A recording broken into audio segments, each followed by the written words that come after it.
A single mother falls asleep on the subway, exhausted from a long day. Unknowingly, she's sitting next to a millionaire. When she wakes up, something unbelievable happens. Hello, viewer. Thanks for joining us. Leave a like and share your thoughts in the comments, along with the city you're watching from. Now let's continue with the story. Melissa Roberts adjusted the collar of her well-worn coat, trying to shield herself from the biting October wind as she stepped onto East 14th Street in Manhattan. It was nearly midnight, and the city lights reflected off puddles from a recent rain. She clutched her thin handbag close, its contents more precious to her than anything else she owned, a few crumpled dollar bills, the keys to a modest apartment in Brooklyn, and an eviction notice she had yet to face. Night after night, she juggled shifts at two different restaurants, Garden's Diner and Brown's Brunch Bar, never quite making enough to feel safe. She was 36 but felt older than her years. The lines under her eyes marked 1,000 worries, and she anxiously checked her phone to see if the babysitter, Rebecca, had sent any messages. 7-year-old Ivy was at home under Rebecca's care, fast asleep by now, if Melissa was lucky. The thought of her daughter waiting in a cramped apartment weighed on her. Ivy deserved better. Melissa often stayed awake, haunted by the fear that she was failing her only child. The subway entrance yawned ahead, and Melissa hurried down the steps. Her legs ached from a double shift, filled with endless coffee refills and plates of greasy eggs. But she pressed forward, scanning her Metro card and descending further into the humming station. The L train approached with a rush of air, its fluorescent-lit cars inviting her into the warmth. Once inside, she settled into a seat near the door, sighing in relief as she slipped off her coat. She glanced at her phone. No new messages from Rebecca. That was either good news or a sign the babysitter was too polite to keep pestering for her overdue payment. Melissa's cheeks burned at the memory of their last conversation, when she had to promise once again that she'd pay soon. She hated the feeling of owing people money, but every day brought a new stack of bills. Looking around, she noticed a man in a tailored suit seated to her left, quietly reading something on his phone. He had an air of calm about him, distinctly different from the usual late-night riders. Most passengers at this hour were dozing off or listening to music through oversized headphones. He, on the other hand, sat upright, eyes flicking across his screen with studied concentration. Melissa wondered fleetingly what his story could be, maybe a lawyer or an executive who worked late. Still, she was too tired to keep guessing. She leaned back, willing her mind to focus on Ivy. The child's bright smile was the one beacon of hope in her life. Melissa recalled how her daughter would wait by their tiny window, excited just to see her mother come home. That pure devotion kept Melissa going through double shifts and mounting debts. It was for Ivy that Melissa put on a brave face each morning. The train lurched forward, rocking gently. Melissa closed her eyes, determined to stay awake at least until her stop in Brooklyn. Tomorrow would be another grueling round of serving tables, hustling for tips. She tried to imagine a life where she worked one stable job that paid enough, where she could tuck Ivy in without rushing back out the door. Maybe, one day, she'd find a position in some office, handling logistics or working in administration. Something with more predictable hours, less strain on her back. She wasn't sure how to get there, but the dream lingered at the edge of her thoughts. Her phone buzzed. She jolted and saw a text from Rebecca. "Everything's okay. Ivy is asleep." Melissa exhaled, relieved. She replied with a quick thank you and a promise that she'd be home soon. But as soon as she put her phone away, her exhaustion hit like a wave. The stale warmth of the train made it impossible to fight the heaviness in her eyelids. Without warning, her head dipped to the side. She tried to straighten, but each attempt was weaker than the last. Sleep was winning. In the final haze, she felt her temple brush against something firm yet comforting. It took a moment for her fatigued brain to register that her head had come to rest on the stranger's shoulder. Her eyes shot open in alarm, only to close again in surrender. She expected him to shift away or nudge her, but he didn't move. In her half-dreaming state, she sensed him looking down. If she were more alert, she might have felt humiliated, but right then, she was too drained to care. The gentle motion of the train lulled her deeper, and she allowed herself a moment of vulnerability she rarely indulged in. All the while, the stranger glanced at the papers peeking from Melissa's handbag, noticing the word eviction in bold letters. His gaze softened. As the neon lights of passing stations flickered across his face, he seemed to make a silent decision. In that small, rattling subway car, something shifted, though Melissa was far too exhausted to realize it. She fell asleep, missing her stop entirely, unaware that in just a few minutes, her life would take an unexpected turn. Melissa jerked awake at the jolt of the train doors sliding open. Her eyes darted around in confusion. The signs on the platform told her she was 2 stations past her usual stop. A cold dread settled in her stomach as she realized the late hour and how Rebecca might be worried or ready to leave. Ivy would be home alone if she didn't hurry. She tried to get up, but a mild dizziness forced her to sit back. She became acutely aware that her head was no longer resting on the man's shoulder. Instead, he sat calmly, watching her with a hint of concern in his green eyes. His immaculate suit was charcoal gray, matched with a tie in a subdued shade of blue. The first thought that crossed her mind was how out of place he seemed at this time of night on the L train. I'm so sorry," she stammered, straightening the messy bun at the back of her head. Her cheeks burned with embarrassment. "I must have dozed off. I didn't mean to lean on you like that." "It's all right," he replied quietly. His voice had a soothing, even quality that made her heart pound faster than it should. "I noticed you seemed exhausted. I didn't want to disturb you." She tried to smile, but all that came out was a grimace of regret. "Thank you. I appreciate that. This is really embarrassing." He shook his head gently, as if to dismiss her discomfort. "Happens to the best of us." Melissa started gathering her things and realized with horror that the eviction notice had slipped halfway out of her handbag. She snatched it quickly, but not before she saw his gaze flicker over the printed words. Her chest tightened. The last thing she wanted was for a total stranger to see her personal struggles. Avoiding his eyes, she stood. I need to go," she muttered, clutching her belongings. Her knees felt unsteady, whether from the abrupt movement or the sting of embarrassment. Possibly both. The train was nearly empty, only a few passengers left in the far corners of the car. She moved toward the door, but the man rose as well, stepping out onto the platform after her. Melissa caught sight of the station name on the tiled wall. It was definitely not her usual stop, and it was nearly the last on the line. She felt a momentary flare of panic. "Oh no, I've gone too far. I can't believe I slept right through my station." He checked his watch. "There's a train heading back in about 10 minutes. "I can wait with you if that's all right." There was no pushiness in his tone, just a genuine offer of kindness. Melissa bit her lip. She wasn't used to relying on strangers, especially well-dressed ones who seemed like they might belong to a world she had no part in. But something about his demeanor was disarming, as though he understood she was under a lot of stress. Feeling a bit foolish, she nodded. "Thank you. I'm just worried. My daughter's at home, and I was supposed to be back half an hour ago."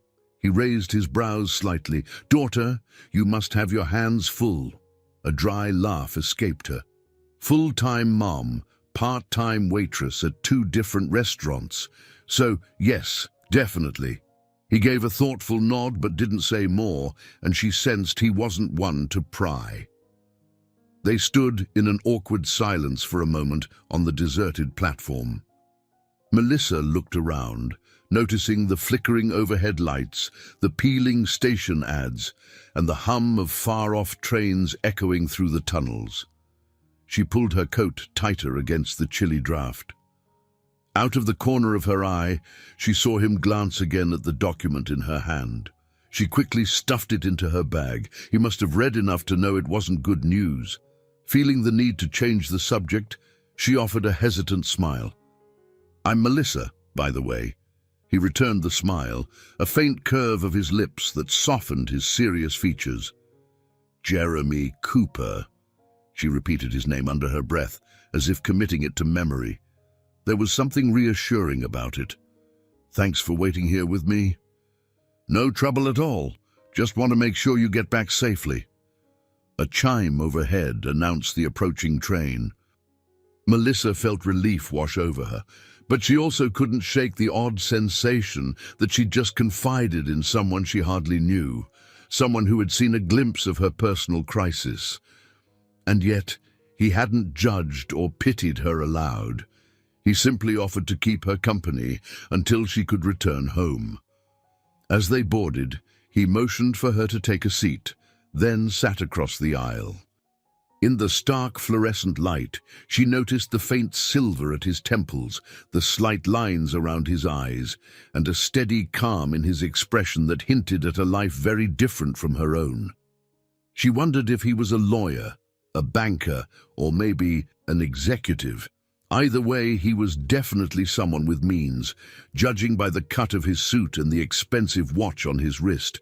Though she tried to gather her thoughts, all she could think about was Ivy waiting for her.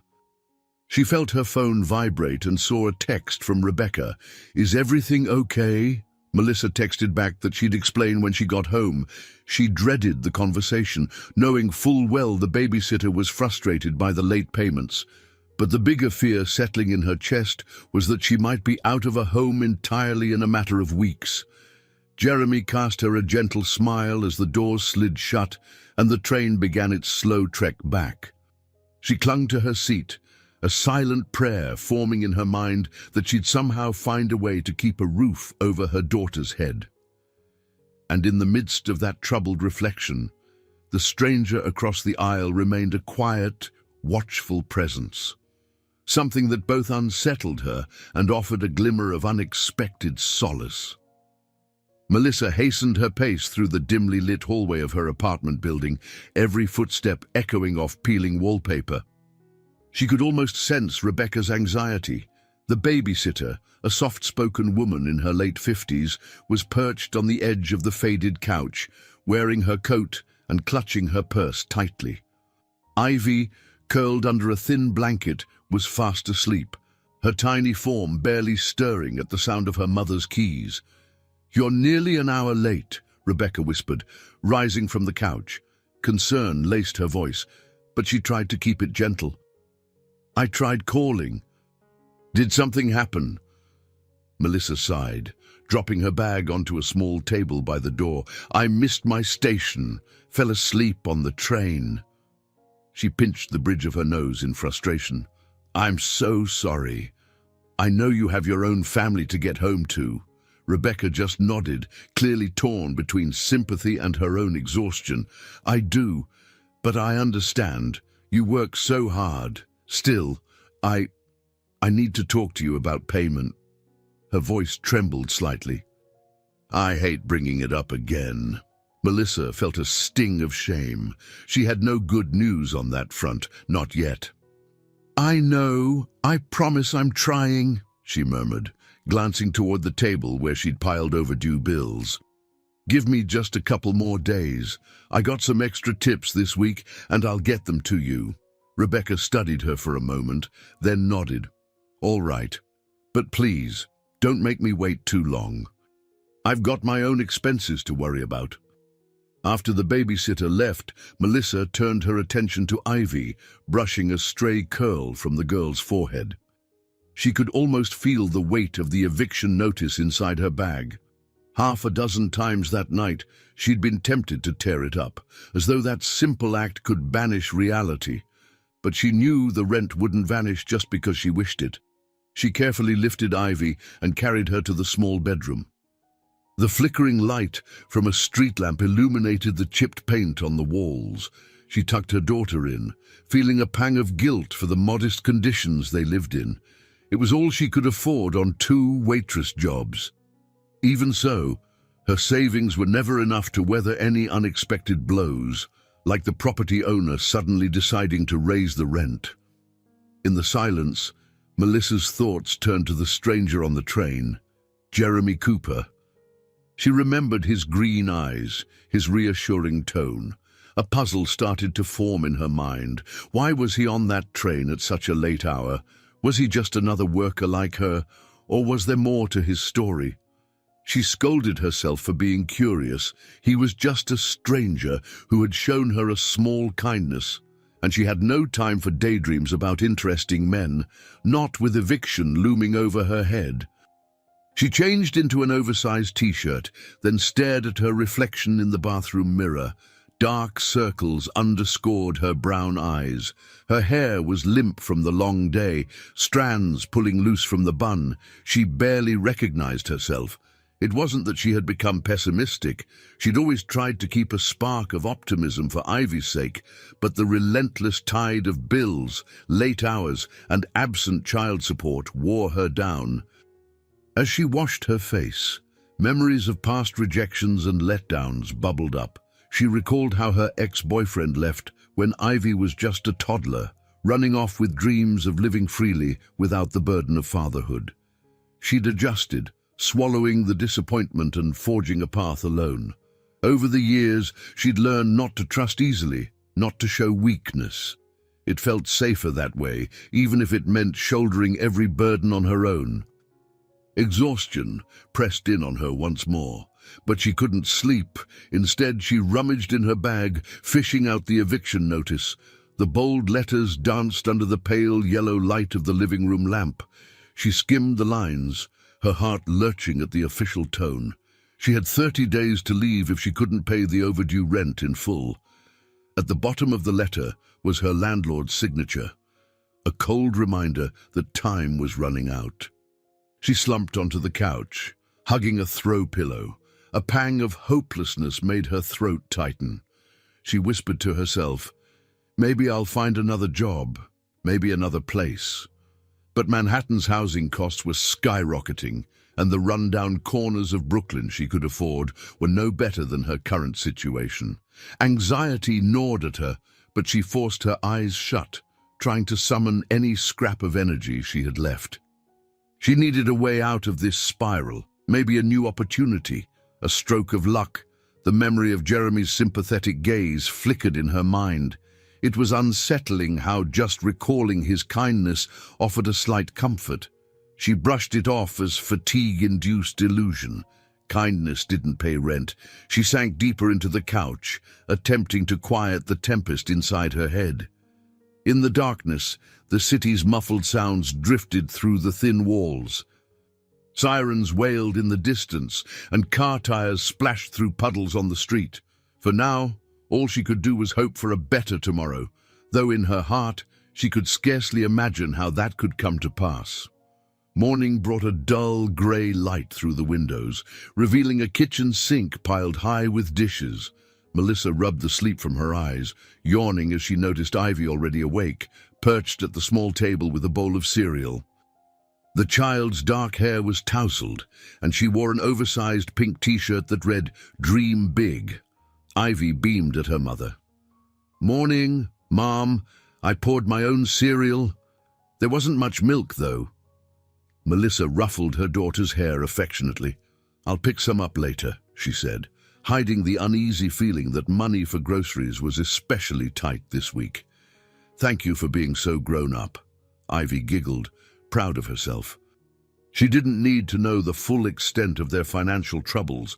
Melissa held back from talking about the eviction notice and the near-constant juggling of bills. She just wanted Ivy to feel safe, even if it meant carrying the burden alone. After a quick shower, Melissa stepped out in her waitress uniform, a plain black skirt and a white button-down shirt. She'd snag a coat on her way out. Autumn mornings in New York could be brisk. She fed Ivy, arranged for Rebecca to pick her up from school later, and headed to the restaurant for her first shift. At Garden's Diner, the clamor of pots and pans and the smell of sizzling bacon enveloped her. She tied on a stained apron and greeted her co-worker, Alicia, who was cleaning a nearby booth. Alicia was in her early 30s, always wearing colorful bandanas to keep her curly hair in place. She gave Melissa a sympathetic nod. "You look beat," Alicia said, wiping her hands on a rag. "Everything okay?" Melissa forced a small smile. "Same old story, just a mountain of bills. You know how it is." Alicia's face softened. "I hear you, but I heard something interesting you might want to know about. There's a new delivery startup looking to hire people with hands-on experience in the food industry. One of our customers left a flyer here yesterday." Melissa paused mid-step, setting down the coffee pot she was about to carry to a table. "A startup? What do they do?" Alicia shrugged lightly. "Something about sustainable delivery. They want folks who understand routes in the city, timing, that kind of thing. It's not just about carrying boxes, it's more strategic." Or so the flyer said. A spark of curiosity lit in Melissa's chest, mingling with caution. She wasn't sure she had the energy to chase another job prospect, but the possibility of stable work, or at least better pay, was tempting. "Do you still have the flyer?" she asked softly, glancing around to make sure the diner's manager, Mr. Thompson, wasn't listening. Alicia pulled it out from behind the counter and handed it over. The paper was crumpled, but the words were clear. "Cooper Sustainable Deliveries seeks driven individuals with real-world experience in restaurant logistics and customer service." There was a contact number and an office address in Manhattan's Lower East Side. Before Melissa could read further, Mr. Thompson barked from the kitchen. "Melissa, table 4's been waiting on coffee." "Coming," she replied, slipping the flyer into her apron pocket. The sudden tension of hope and uncertainty made her heart pound. Another job might be a lifeline, but what if it turned out to be just another dead end? Throughout her shift, she found her mind drifting back to the flyer. Each time, she reminded herself of her mounting debts and the eviction. She couldn't afford to be picky or scared of change, yet something inside her hesitated, the same internal voice that had kept her from taking risks in the past. She'd been disappointed too many times. Leaning on hopes that never materialized was dangerous. By the time the lunch rush ended, she was aching from carrying heavy trays and flashing practice smiles at hurried customers. Mr. Thompson cornered her by the cash register. He was a portly man who prided himself on running a tight ship, but he didn't seem completely heartless. "Melissa," he said, clearing his throat, "just a heads up. We might need to cut some hours next month. Business has been slow, and you know how it goes." She felt her stomach drop. "Right. Sure, I understand," she managed. Even though inside she was panicking, less work here meant fewer tips, which was the last thing she needed. As he walked away, she clutched the flyer in her pocket. Maybe it wasn't just a whim to look into this new venture. Maybe it was the only path that could save her and Ivy from a downward spiral. Taking a chance on something unknown felt reckless, but staying in this precarious position felt equally terrifying. The shift ended, and she trudged out onto the street, the afternoon sun offering little warmth. She checked her phone and saw another text from the landlord's office. "We need a payment plan or the eviction stands." Her pulse quickened. She thought of the flyer again. A new job, a new path, possibly a way out. She folded the paper carefully, slipping it into her handbag. If she didn't do something soon, she could lose everything. A tiny ember of hope flickered within her, but it was drowned in fear of taking yet another gamble. Even so, she realized she might not have a choice. The rumble of the subway filled Melissa's ears as she headed home after her shift. She clutched the flyer from the diner, reading it over again and again. Cooper Sustainable Deliveries. She wondered if the Cooper in question was any relation to Jeremy, the stranger from the train. It was a fleeting thought, but she dismissed it as pure coincidence. After all, Cooper was a common last name, and the city was vast. She closed her eyes, remembering how Jeremy had looked at her with genuine concern. That warmth in his gaze felt almost out of place, like a single ray of sunshine piercing through dark clouds. Yet she couldn't afford to be distracted by sentiment. Her reality was pressing down like a weight on her chest. She took a deep breath, resolving to call the number on the flyer. Maybe she could at least schedule an interview. But the fear crept in. What if they turned her down because she had no formal degree? All she had were years of hands-on experience. She tried to push the negativity aside. Once she arrived at her apartment, she was greeted by the usual chaos. A dripping kitchen sink, a living room cluttered with Ivy's coloring books, and Rebecca looking exhausted. The babysitter had tried her best to keep the place tidy, but it was an uphill battle. "I just put Ivy to bed," Rebecca said softly. "She stayed up longer than usual, asking when you'd be home." Melissa felt a pang of guilt. "Thank you, Rebecca." "I'm sorry for keeping you so late again." Rebecca set down the dish rag she'd been using to mop up the leak. "It's all right, but it's getting harder for me to stay this late. My husband's health isn't the best these days." Her words carried a gentle hint of urgency. Melissa nodded, swallowing the knot in her throat. She handed Rebecca half of her day's tips, promising more by the end of the week. Though it wasn't enough, Rebecca smiled politely and said goodnight.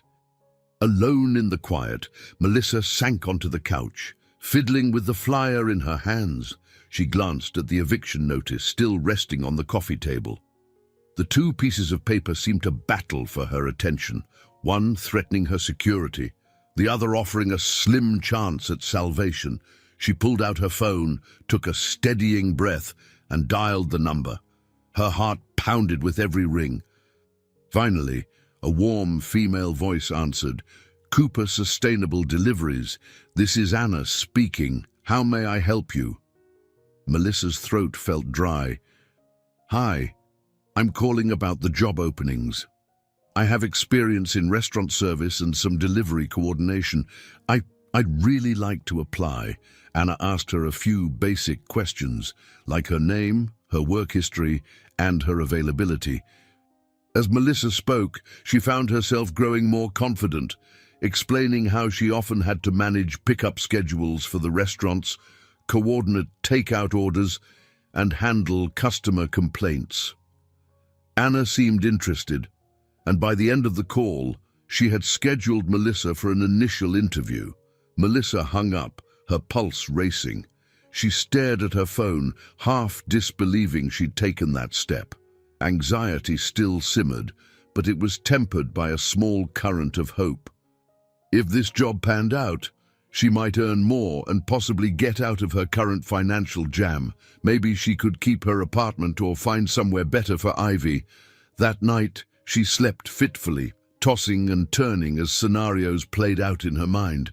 She dreamed of an office full of bustling people who welcomed her with open arms, then turned into a nightmare of being laughed at for having no formal education.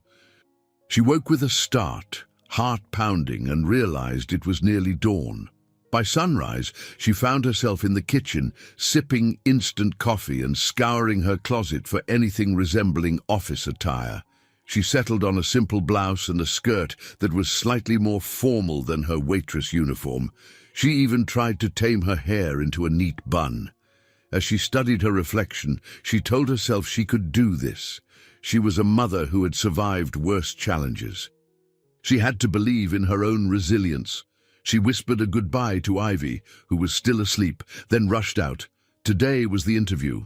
Every cell in her body buzzed with both dread and determination. If she failed this chance, she wasn't sure what else she could do. On the train ride to the Lower East Side, she clutched her phone, double-checking the directions to the address Anna had given. She silently reminded herself to speak clearly, be honest about her experience, and show her willingness to learn. A wave of nervous energy swept through her.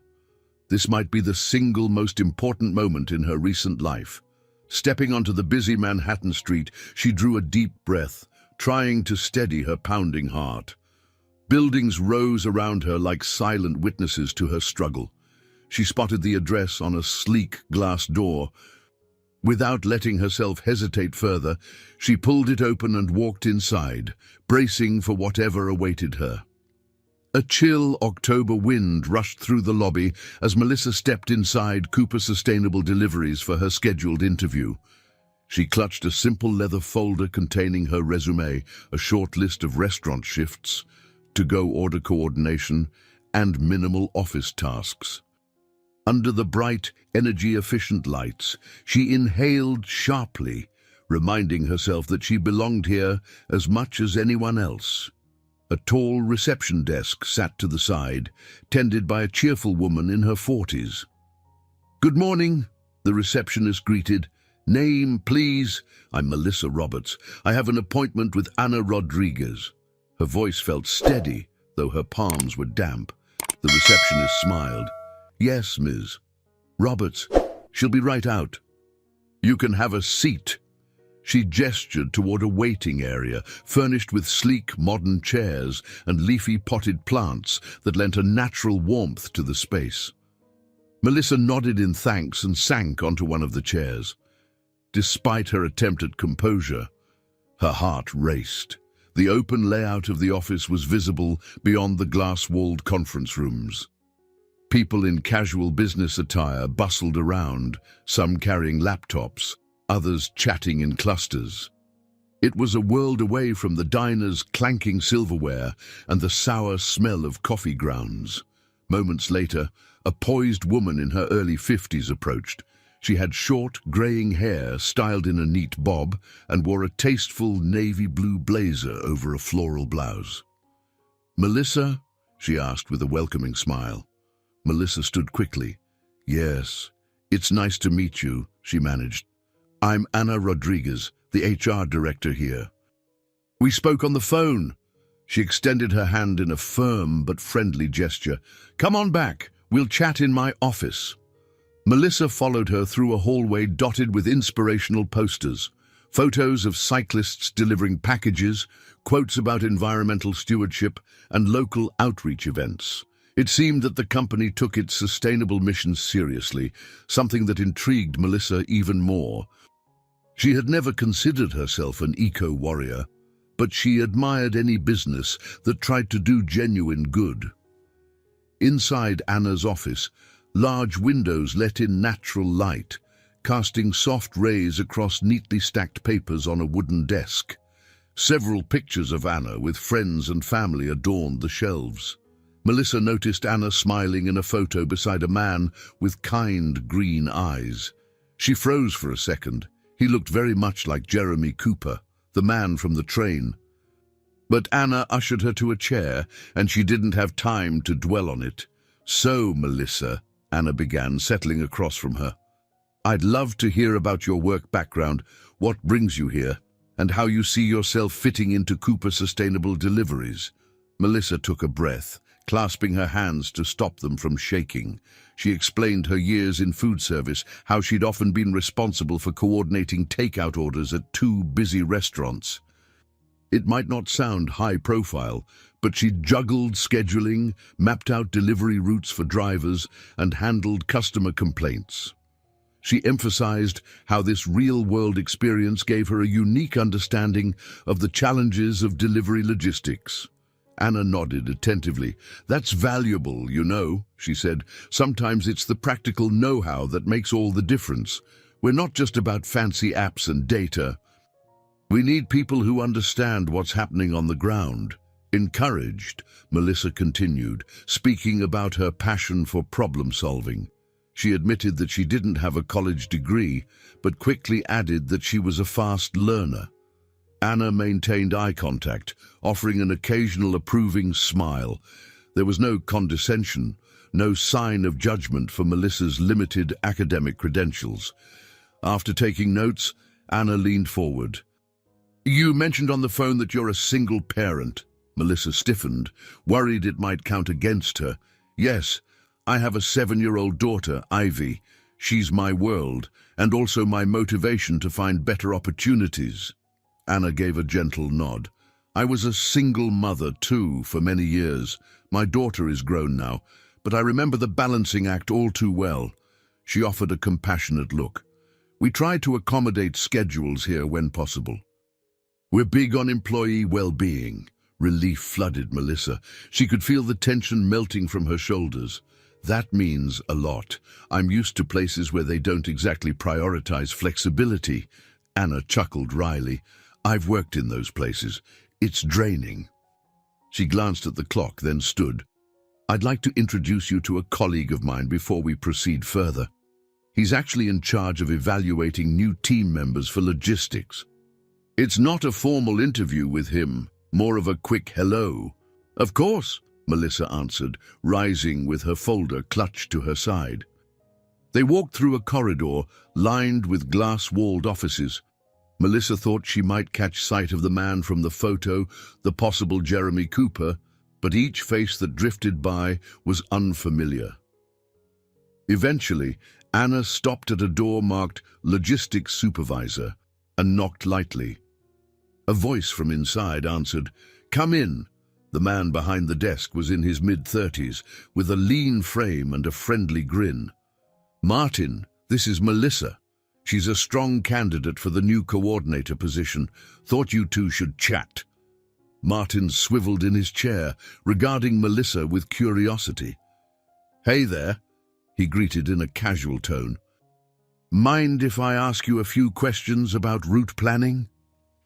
While Anna stepped outside to take a quick phone call, Martin grilled Melissa on typical delivery windows, dealing with traffic congestion, and how she might handle unpredictable variables like weather or driver absences.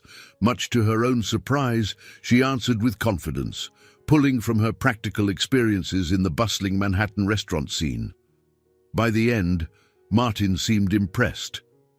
That's great, he said, tapping his pen on the desk. We need people who understand that real life doesn't always follow the spreadsheet. Anna re-entered, smiling. I see you two are hitting it off.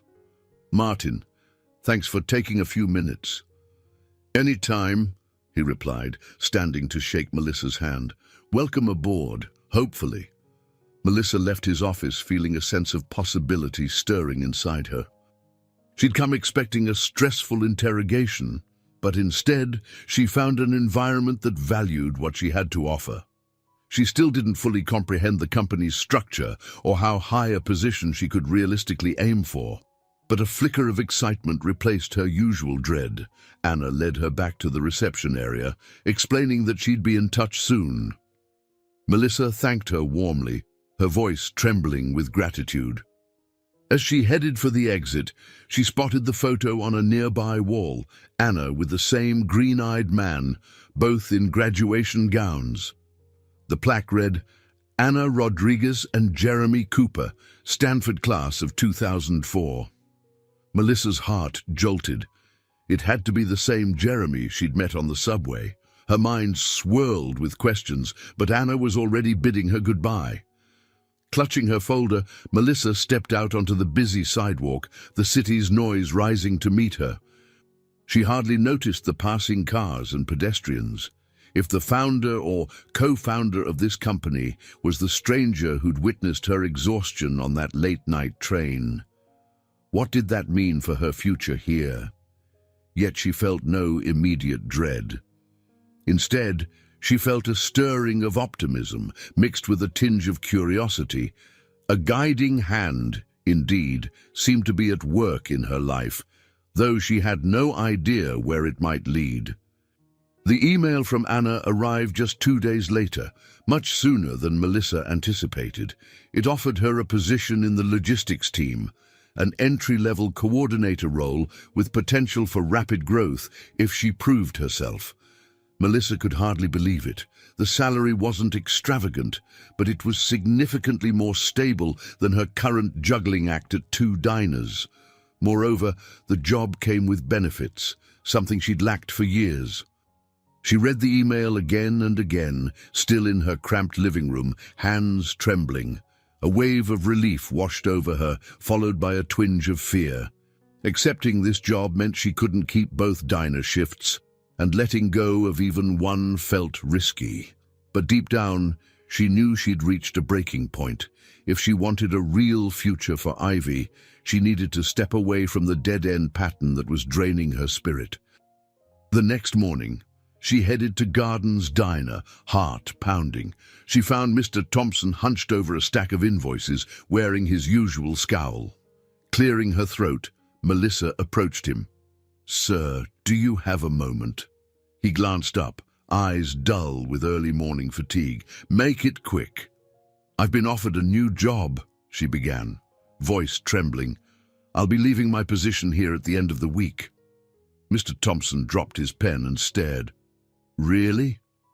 You're one of my best waitresses, Melissa." She swallowed hard, bracing for a backlash. "I appreciate the time I've spent here, I really do, but I need something more stable, with a future." He rubbed his temples. "Well, I can't say I'm thrilled, but I get it.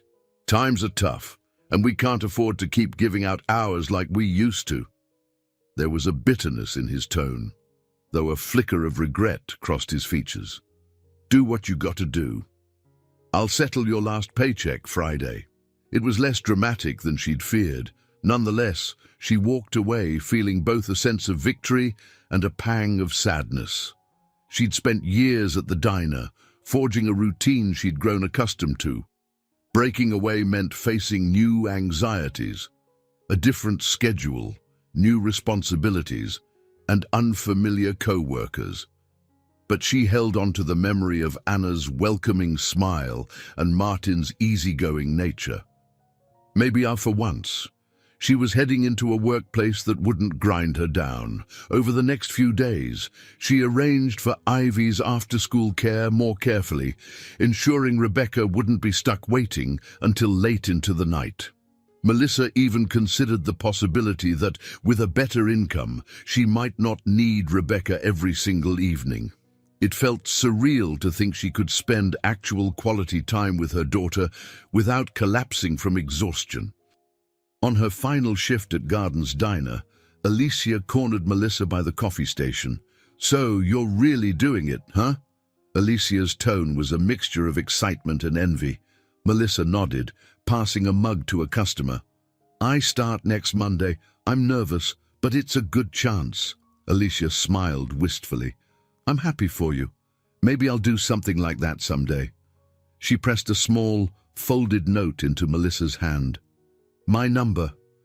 Don't be a stranger, okay?" Melissa pocketed the note, touched by her co-worker's kindness. "I won't. Thank you for pointing me to that flyer. It changed everything." As the clock neared the end of her shift, she served her last table, a mother with 2 rowdy boys. Her eyes lingered on them, reminded of her own child.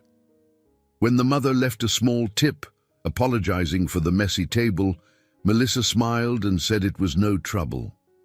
Part of her understood the exhaustion in that woman's eyes all too well. When she clocked out, Mr. Thompson handed her a small envelope. Inside was her paycheck, plus a modest bonus. "Just a thank you for the years you put in," he muttered, avoiding her gaze.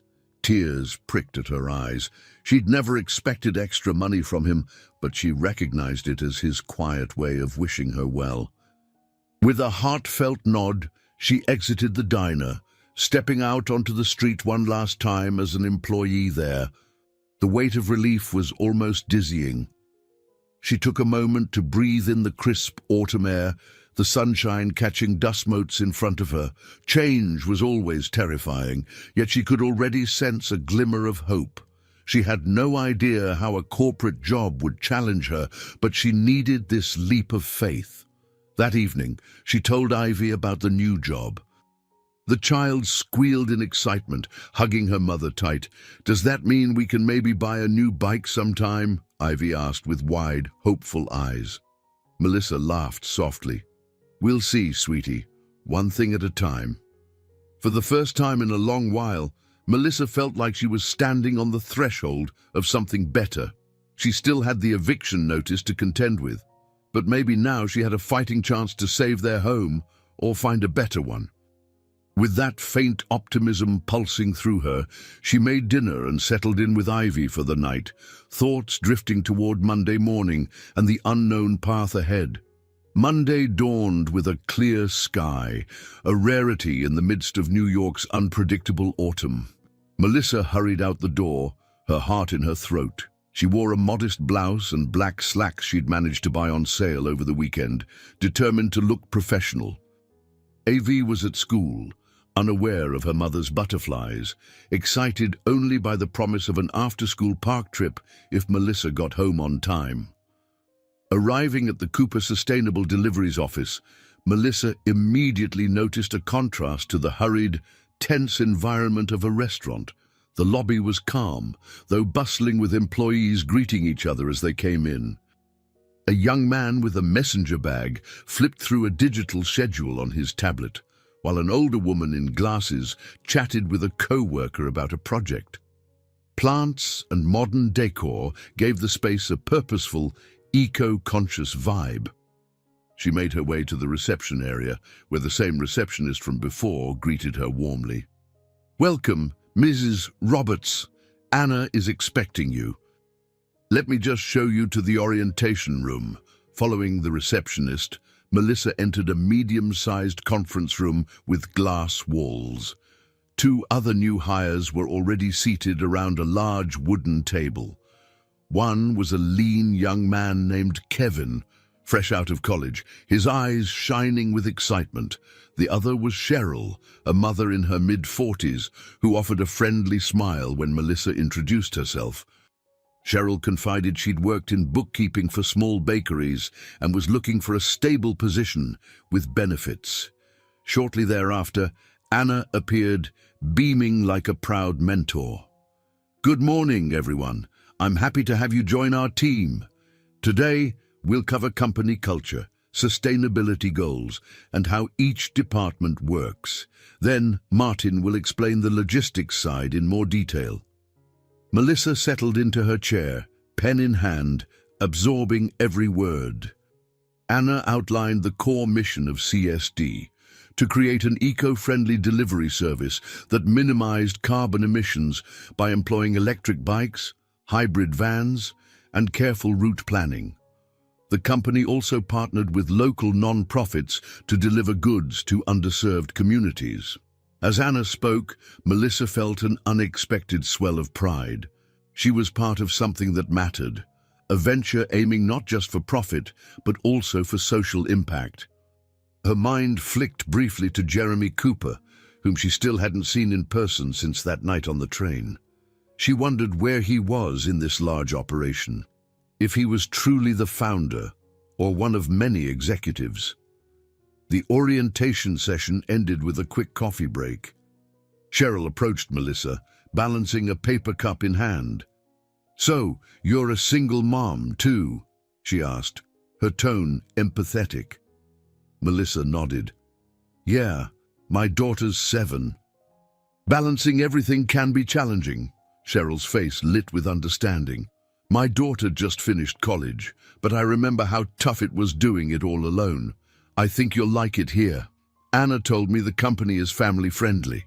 They chatted about schedules and childcare, while Kevin chimed in, excited about the innovative software the company used for route optimization. Melissa smiled, finding his enthusiasm contagious, even if she felt slightly out of her depth when they mentioned algorithms and coding. Still, the environment felt supportive in a way she'd rarely experienced. After the break, Martin took center stage, guiding them through a series of slides that showed routes across Manhattan, Brooklyn, and Queens. "We're all about reducing unnecessary trips," he explained, pointing to color-coded maps on the screen. "Real-time data helps us adjust deliveries on the fly, and that's where your practical know-how kicks in, Melissa. You've been juggling routes in your own way at the restaurants, right?"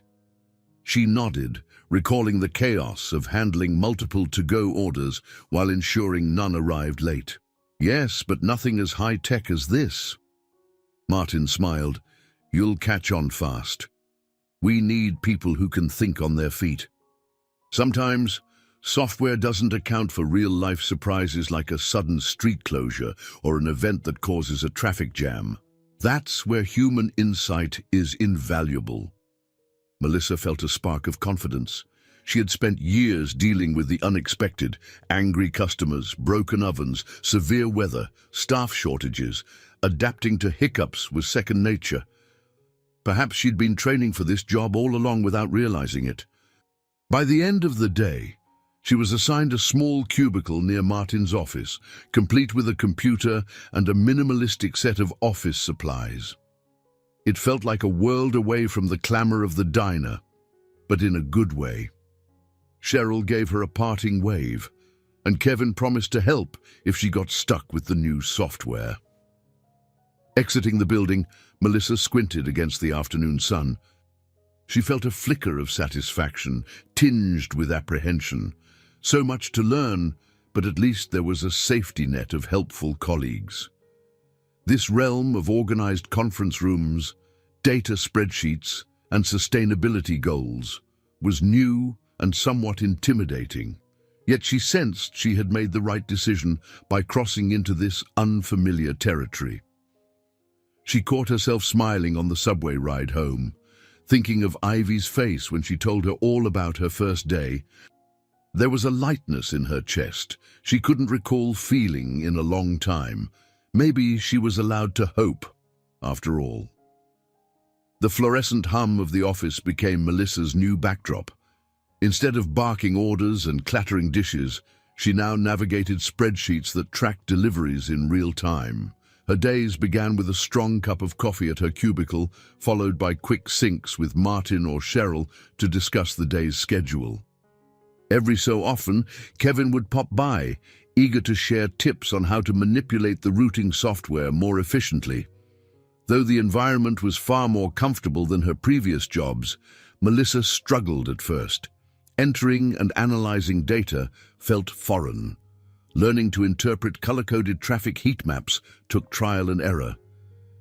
She spent her lunch breaks watching tutorial videos, scribbling notes on a small notepad. Yet she remained determined, fueled by the knowledge that this was her chance to create a stable future for Ivy. Anna, true to her word, acted like a mentor. She'd invite Melissa for brief chats in her office, checking on her well-being and addressing any concerns about the transition. On one such occasion, Anna leaned back in her chair and asked, "How are you finding the change?" "It must be a big shift from waitressing." Melissa hesitated, trying to put her feelings into words. "It's challenging, but in a good way. I just don't want to fall behind. Everyone else seems so tech-savvy." Anna smiled gently. "Give it time. We hired you for your real-world problem-solving. That can't always be taught." Encouraged, Melissa carried on, each day becoming a bit less daunting. After her shift, she'd rush home to help Ivy with homework and maybe enjoy a quiet dinner together. She was still on a tight budget, but the steady paycheck gave her a glimmer of security. She even managed to pay down a portion of her overdue rent, hoping to delay the eviction. One Friday afternoon, as the week wound to a close, she noticed a minor crisis brewing among the delivery drivers. A few drivers had called in sick, creating a backlog of packages for a group of local shops that partnered with CSD. While Martin fretted over how to reassign the routes, Melissa approached him with a suggestion. "You should stagger the remaining drivers and shuffle drop-off times," she proposed, showing him a rough plan on her screen. "If we prioritize these shops first, we can handle the farthest delivery zones after, since they typically have less traffic in the late afternoon." Martin rubbed his chin thoughtfully, studying the plan. "This is good. You drew this up on the fly." Melissa shrugged. "It's just something I learned balancing dinner rush orders back at the restaurant. We used to run into the same problem if people called in sick. he grinned. "Let's implement it." Within an hour, the plan was in motion, and the drivers reported fewer delays than expected. Martin clapped her on the shoulder. "Nice work, Melissa." The praise felt oddly exhilarating. At her diner jobs, compliments had been scarce. Now, seeing a direct impact of her suggestions on the company's performance gave her a sense of genuine achievement. Word traveled fast among her colleagues, and soon Cheryl teased her about being the root saver of the day. By the end of that evening, Melissa was tidying her cubicle when Anna passed by with a look of pride. "Keep it up," Anna said softly, tapping her folder against Melissa's desk. "You're doing great." Melissa thanked her, then turned off her computer. It struck her that she still hadn't seen Jeremy Cooper around. Part of her wondered if he worked remotely or perhaps traveled for business. She occasionally glimpsed his photo on brochures or the company's website, him in a crisp suit, smiling at a press event. But she couldn't shake the memory of him in the subway that night, sitting quietly beside her while she slept. It felt surreal to think that her new boss might be that same unassuming man. On the train ride home, she replayed the day's small victories, a slow smile building. The old anxiety of never having enough money still gnawed at her, and she wasn't out of the woods with the eviction. But each paycheck brought her a step closer to relief. Maybe soon she could negotiate a better payment plan or, if needed, find a new place that cost less. For once, she felt like she had options. Stepping off at her stop, she recalled her promise to Ivy, a weekend spent watching a movie together and maybe baking cookies if time allowed. She felt a surge of warmth, realizing she could actually enjoy little moments with her daughter now. She whispered a silent prayer of thanks for this new foothold in life, determined to hold on no matter what hurdles still lay ahead. The following week brought a mix of calm routine and occasional surprises. Melissa found herself forging new friendships with fellow employees, each revealing their own story. Candice, a lively marketing specialist in her late 20s, visited Melissa's cubicle regularly, chatting about digital campaigns aimed at attracting eco-conscious customers. She offered pointers on presenting ideas in a more polished way, explaining that visuals and bullet points could help even the simplest proposal shine. Then there was Cheryl, who had a teenage son and instantly bonded with Melissa over the challenges of single parenting. Sometimes they'd linger by the coffee machine, trading tips on how to handle moody children or stretch a grocery budget. Cheryl had a gentle resilience that reminded Melissa of her own mother, someone who managed to keep going despite difficult circumstances. They weren't just co-workers. They felt like allies, each trying to balance personal pressures while contributing to something meaningful at CSD. It was a far cry from the cutthroat work environments Melissa had heard about. She realized how vital it was to find people who genuinely wanted each other to succeed. One breezy afternoon, just as Melissa was about to leave for her lunch break, Anna appeared with a polite knock on the cubicle wall. "Mind if I steal you for a few minutes?" she asked, a twinkle in her eye. Melissa pushed aside her notes on route schedules. "Sure," she replied, curious. Anna guided her to a small conference room where two other staff members were gathered, a young woman named Priya from the Community Outreach Department, and a middle-aged man in a tailored suit. Melissa's pulse quickened as she recognized him from the company website. It was Marcus Barnes, the CFO. He had a serious air about him, grey hair slicked back, and an assessing glance that made her slightly uneasy. "Marcus and Priya are working on a proposal to expand our services to a few large corporate clients," Anna explained. "They want to see if we can handle a higher volume, specifically for bulk deliveries in Manhattan." Priya offered a friendly wave. I've heard about your route optimization skills, Melissa. We're exploring ways to scale up in an efficient manner without sacrificing our sustainability mission. Anna suggested you might have some insights. Melissa gave a cautious nod, trying to ignore the butterflies in her stomach.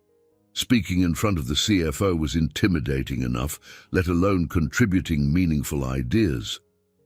Well, from what I've seen so far, we have a good system, but it needs more drivers or improved scheduling if we're going to handle large-scale orders. Right now, if we got a giant influx of deliveries, we could end up stretched too thin, especially during peak times. Marcus arched an eyebrow. Interesting. How do you propose we avoid bottlenecks? His tone was brisk, maybe even skeptical. Melissa inhaled slowly, recalling some notes she'd made when analyzing the busiest routes. We could consider hiring additional part-time drivers who specialize in the densest areas, Midtown and the financial district, during rush hours. That way, we keep our core sustainable approach with electric bikes and hybrid vans, but we're not forcing the same small team to cover an overwhelming territory all at once. Priya's eyes lit up. That could maintain our quick turnaround times while still minimizing carbon impact. Marcus tapped a pen on the table. Part-time drivers. We'd need to ensure training and reliability. We can't just bring in random temps. Melissa offered a slight shrug. True. But maybe we can partner with courier schools or local training programs, build a pool of qualified drivers who understand our mission. The key is to scale up responsibly. He studied her for a moment, lips pressed together. Then he turned to Anna. She's got a point. I'll need to see the costs and potential return, but it's worth exploring. The conversation continued for a few more minutes, with Priya jotting down notes. Melissa contributed ideas whenever they asked, though she kept her remarks concise. Throughout it all, Marcus remained impassive. She couldn't tell if he was impressed or merely tolerating her input.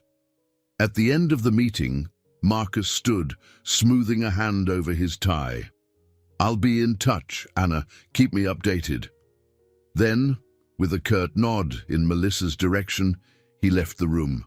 Priya exhaled, grinning. He's not always that stiff, I promise. She turned to Melissa. Great thoughts. I'll follow up with you soon. When they were gone, Anna clapped Melissa lightly on the shoulder. Way to hold your own in there. Not everyone stands up to Marcus Barnes so calmly. I was anything but calm, Melissa admitted with a shaky laugh, but thank you for bringing me in. Don't underestimate yourself, Anna replied gently. Marcus might seem intimidating, but he appreciates competence. Just keep doing what you're doing. Melissa left the conference room feeling both exhilarated and drained. It was her first taste of corporate politics, balancing a business's expansion goals with the company's ethical mission. She never imagined she'd find herself brainstorming with a CFO about staffing models, yet here she was, offering solutions without a formal education in the field. Her life was changing in ways she couldn't have predicted just weeks ago. On her way back to her desk, she passed by Candace, who quirked a brow. Saw you in the conference room with Marcus. Yikes, talk about trial by fire. Melissa gave a nervous smile. Let's just say I'm glad I survived. She settled into her chair, her mind buzzing with the implications of the conversation. She still didn't know how far she wanted to climb this corporate ladder, but it felt good to be taken seriously for once. And it struck her that having allies like Anna, Priya, and even the more distant Marcus might help her navigate these unfamiliar waters. She adjusted a photo of Ivy on her desk, feeling grateful for the quiet confidence that was building inside her day by day. Late one evening, just as Melissa was about to log off and head home, a hush fell over the office. Martin emerged from his office, looking tense, his phone glued to his ear. Through the transparent walls of the conference room, Anna and Marcus appeared in deep discussion, their expressions troubled. Curiosity gnawed at Melissa, but she told herself it was probably just another financial hurdle or technical glitch. Just as she was shutting down her computer, Martin signaled her over. "Hey, got a minute?" She tucked her bag under her arm. "Sure, what's going on?" He lowered his voice, glancing around. "We've got a serious situation. One of our major delivery partners is threatening to pull out unless we handle a sudden influx of orders they claim we're not equipped to manage. They say we're too small scale. This could be a big hit to our reputation if they walk." A prickle of alarm traveled up Melissa's spine. "Is there any way to accommodate them?" Martin let out a weary sigh. "They need us to prove we can handle double the deliveries for the next 2 weeks. No mistakes, no delays. If we can't, they'll switch to a larger competitor." Melissa chewed on her lip, thoughts whirling. Cooper's sustainable deliveries prided itself on being thorough, but doubling capacity overnight was daunting. "What's the plan so far?" "We're trying to schedule more drivers. Some staff are working late to tweak software constraints. I was hoping you could review the route assignments once we finalize them." "You're good at spotting real-life snags." This was a significant responsibility. If she messed up, it could cost CSD a vital client. Yet, she couldn't turn away from the challenge. She nodded. "I'll stay and help."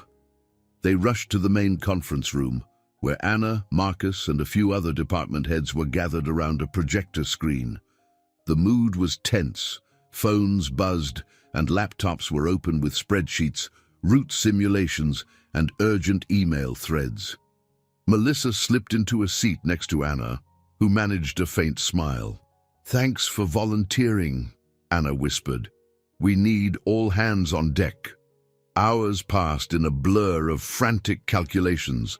Melissa focused on inputting realistic buffer times between deliveries, accounting for Manhattan traffic peaks. She proposed grouping certain deliveries by neighborhood rather than by time slot to reduce unnecessary travel. At one point, she realized the software's default setting didn't account for holiday parades that would close off multiple streets. She inserted that data manually, shaking her head at how quickly a route plan could implode if they overlooked a single event. Marcus, leaning over her shoulder, asked brisk questions. Despite his demanding demeanor, he seemed genuinely interested in her input. Whenever she explained a logistical challenge based on her waitress experience, he would nod in thoughtful silence. Though he rarely praised openly, Melissa sensed a grudging respect in his gaze. By midnight, they had a tentative blueprint for managing the increased workload. Anna yawned, fighting exhaustion, but clapped Melissa's shoulder. "Let's hope this holds up in the real world." Martin walked Melissa to the elevator, both of them bleary-eyed. "You did good," he said quietly. "No guarantee the client will be satisfied, but we stand a fighting chance now." Melissa mustered a tired smile. "I'm just hoping we don't collapse by day 3. He chuckled dryly. "That's the spirit." Stepping out into the cool night air, Melissa realized her phone had multiple missed calls from Rebecca. Panic gripped her. She dialed back immediately, apologizing profusely. Rebecca's voice crackled on the other end, heavy with concern and a hint of frustration, but she reassured Melissa that Ivy was asleep and safe. Melissa promised a little extra in next week's payment, feeling a stab of guilt that she was still behind on her babysitter's fees. Hanging up, she thought about the delicate balance she was trying to maintain, chasing success at her new job while caring for Ivy and trying to stave off eviction. Yet despite the chaos, she felt more alive than she had in years. She had a real stake in something, a team that counted on her input and the possibility of forging a better life. As she made her way to the subway, she reminded herself that no journey worth taking came without risks. She only hoped that when the dust settled, CSD would keep their major client, and she'd be one step closer to providing the security Ivy deserved. But that outcome was far from guaranteed, and the days ahead would put Melissa to the test like never before. Monday morning arrived with a swirl of chaos at Cooper Sustainable Deliveries. The plan devised by Melissa, Martin, and the rest of the late-night team was now being tested in the real world, and it was already pushing everyone's limits. Melissa hurried into the office, balancing a coffee cup and a pastry bag she'd picked up on the way. She felt the undercurrent of tension in the air even before she reached her desk. Martin stood by the operations board, which displayed color-coded maps and columns of delivery routes. His brow was furrowed as he updated the day's tasks. "We've got 3 drivers out sick," he announced to anyone who would listen. "I need immediate backups." Cheryl, juggling spreadsheets in a corner, looked over. "I'm already trying to track down part-timers," she said, typing furiously on her keyboard. "But we might have to reroute some packages to the other borough hubs. This volume is insane." Melissa set her coffee aside and joined them, scanning the board. Her heart skipped a beat. The client they were trying to impress was dumping nearly twice as many parcels as predicted. Traffic updates glowed red across Midtown. She recalled the hours they had spent perfecting the route schedules, but none of that mattered if they couldn't fill every driver slot. She took a breath. "Let me check the backup driver roster. I might have a few phone numbers from that orientation we discussed." She hurried to her computer, searching for the list of qualified temps. While she typed, messages kept popping up, alerts about missing drivers, weather updates predicting afternoon showers, and stressed-out emails from the client's dispatch manager. Nearby, Candice from marketing hovered, chewing her lip. "I've been fielding calls from the client's PR department. They want to showcase our partnership on social media, but we can't do that if we're behind schedule. How are we looking?" Melissa forced a confident tone she didn't entirely feel. "We'll manage. Maybe hold off on any big announcements until we're sure we can deliver on time." Candice nodded, slipping away to handle her side of the growing storm. Melissa exhaled and resumed her frantic data entry. It felt as though the entire office was working on borrowed energy. Even Anna's usual calm had frayed around the edges as she fielded phone call after phone call, trying to reassure the client that everything was under control. By late morning, Martin managed to secure 2 backup drivers, though neither had extensive experience with electric bikes. "We'll take what we can get," he muttered, massaging his temples. "Melissa, can you train them on the fly? Show them how we optimize routes here?" She nodded, though her pulse pounded in her ears.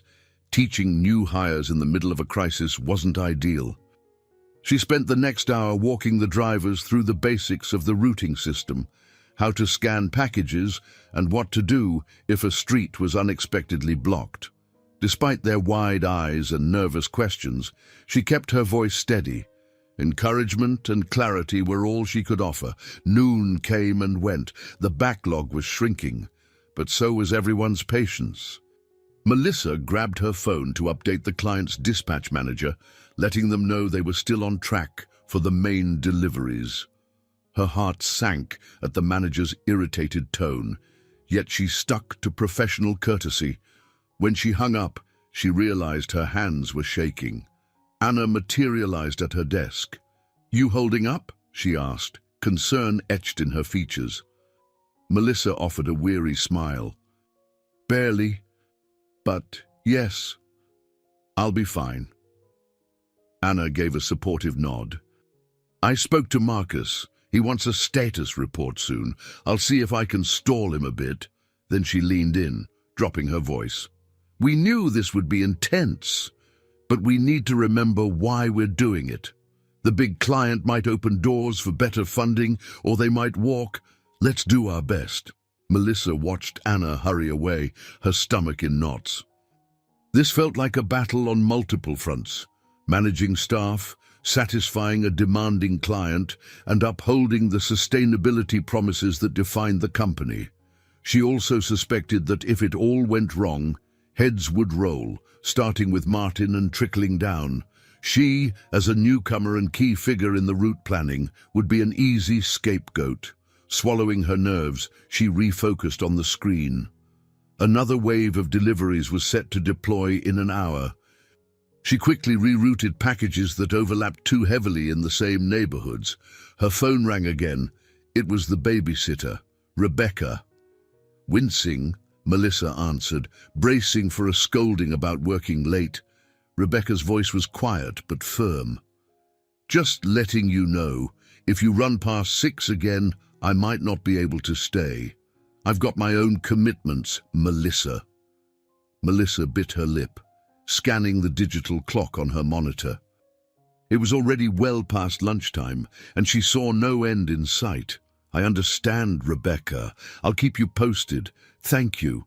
She hung up, feeling a pang of guilt and fear. Ivy needed her, yet the office demanded every ounce of her focus. Torn between responsibilities, she pressed on, determined not to crumble. As afternoon stretched into evening, the last batch of outgoing deliveries was handed off to newly prepped drivers. The storm of tasks didn't disappear, but it eased enough for Melissa to breathe. Leaning back in her chair, she massaged the tense muscles in her neck and exchanged a glance with Martin. They both looked exhausted, but there was a shared sense of relief flickering in his eyes. They had survived the first day of this massive test, but there were many more to come. And though the clock raced mercilessly, Melissa clung to the hope that each hard-won adjustment, each rerouted delivery, inched them closer to proving they could handle this contract together. The next few days were a blur of early mornings and late nights. The crisis with the big client continued, each day presenting new hurdles to overcome. Delivery volumes refused to slow, testing every aspect of CSD's carefully laid plans. Despite the chaos, Melissa noticed subtle triumphs, drivers who grew more confident by the hour, or Martin's route optimization that shaved minutes off each stop. The whole team seemed galvanized by the challenge. One evening, after managing to leave the office at a semi-reasonable hour, Melissa trudged back to her Brooklyn apartment. Her mind spun with route charts and missed calls from Rebecca. The hallway lights flickered ominously, as they always did. She almost laughed at the contrast, high-tech solutions at work and barely functional lighting at home. Inside, she found Ivy, wide awake despite the late hour, flipping through a worn picture book. "Mommy!" her daughter squealed, leaping up and wrapping tiny arms around Melissa's legs. "I missed you," guilt churned in Melissa's stomach. "I missed you too, sweetheart." She scooped Ivy into a warm hug. "Why are you still awake?" Ivy made a face. "I tried sleeping, but I got scared. Sometimes I hear weird noises in the hallway." Melissa gently kissed her forehead. The building's paper-thin walls and occasional rowdy neighbors were no secret. "I'm sorry, baby. I'll tuck you in. And tomorrow, I promise we'll have some story time before bed if I can get home earlier." A voice from the living room startled her. Rebecca stood by the window, purse in hand. "I was about to call you again, Melissa." "It's nearly 10. She set Ivy down, urging her to brush her teeth. "I'm so sorry. We had another situation at work. I'll pay for the extra hours this weekend." Rebecca's expression softened slightly. "All right, just please try to keep me informed." With that, she left, and Melissa exhaled, relieved the conversation hadn't escalated into an argument. Later, once Ivy was asleep, Melissa sank onto the couch, glancing at the stack of unopened mail on the coffee table. Her eyes landed on the eviction notice, still pinned under a few grocery flyers. She knew time was running out. The partial payment she'd made had only bought a brief extension. If she couldn't settle the rent arrears, she'd face the real prospect of moving out, a daunting thought in a city as expensive as New York. A soft knock on the door pulled her from her worries. She hesitated. No one ever knocked at this hour unless it was urgent. Peering through the peephole, she saw her landlord, Mr. Phillips, a tall man in his 60s with a stern face. Her stomach flipped. Opening the door a crack, she forced a polite greeting. "Evening, Mr. Phillips. Everything all right?" He cleared his throat. "Got a minute to talk about the rent situation?" She stepped aside, letting him in. The hallway light behind him cast a harsh glow, accentuating the lines of impatience on his face. "I'm still short on cash," she admitted, voice trembling. "But I just got a better job. I'm trying to—" He held up a hand. "I've given you time, Melissa, more than usual. I'm running a business here too. The mortgage on this building isn't cheap. If you can't cover the full amount by the end of the month, I'll have no choice but to proceed with the eviction." Her throat tightened. "I understand. I'm doing my best." He nodded, though his eyes remained hard. "I'll need something concrete, or I'll have to put your unit up for rent. I can't keep waiting indefinitely." She promised to have an update soon, swallowing her panic as she closed the door behind him. The reality struck her anew. She was walking a tightrope at work, fighting to keep a major client happy, while facing the very real possibility of losing her home. Even her new salary might not be enough to wipe out the debt quickly. Desperate thoughts filled her mind. She considered a small loan, but banks would see her minimal credit score and balk. What about borrowing from friends, Alicia or Cheryl? She hated the idea, feeling shame coil in her stomach. No, she'd figure something else out. Maybe the big client's success would mean a bonus, or at least job security. Then she could negotiate a payment plan. Exhausted, she tidied up the scattered toys and mail, then quietly checked on Ivy. Her daughter slept peacefully, unaware of the adult turmoil swirling outside her dreams. Melissa leaned against the doorframe, the weight of the day pressing on her chest. She reminded herself, "You've come this far. You can handle this." Still, doubts loomed like a dark shadow. No matter how capable she felt at work, her home life threatened to crumble beneath her feet. At length, she changed into pajamas, telling herself to focus on the steps forward.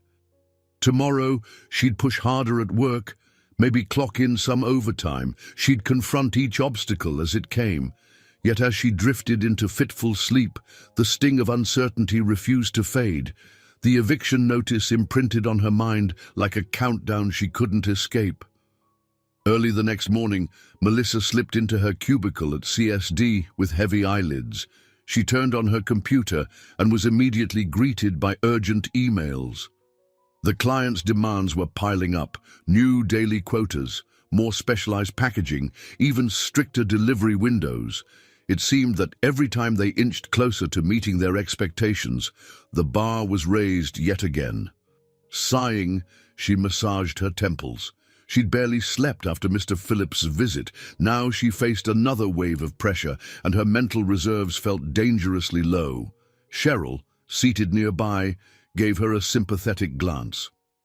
"Rough night?" she asked softly. "You have no idea," Melissa murmured, forcing a weak smile. "We're so close to proving ourselves to this client, but it's never enough. And meanwhile, my landlord's breathing down my neck." Cheryl's expression shifted with understanding. "I'm sorry. If there's anything I can do—" "Thank you, really," Melissa said, shaking her head. "I have to handle this myself. Maybe I'll ask for an advance." "It's a long shot, but if I can show them how crucial it is—" Her voice trailed off, uncertain of how such a request would be received by the higher-ups, especially someone like Marcus.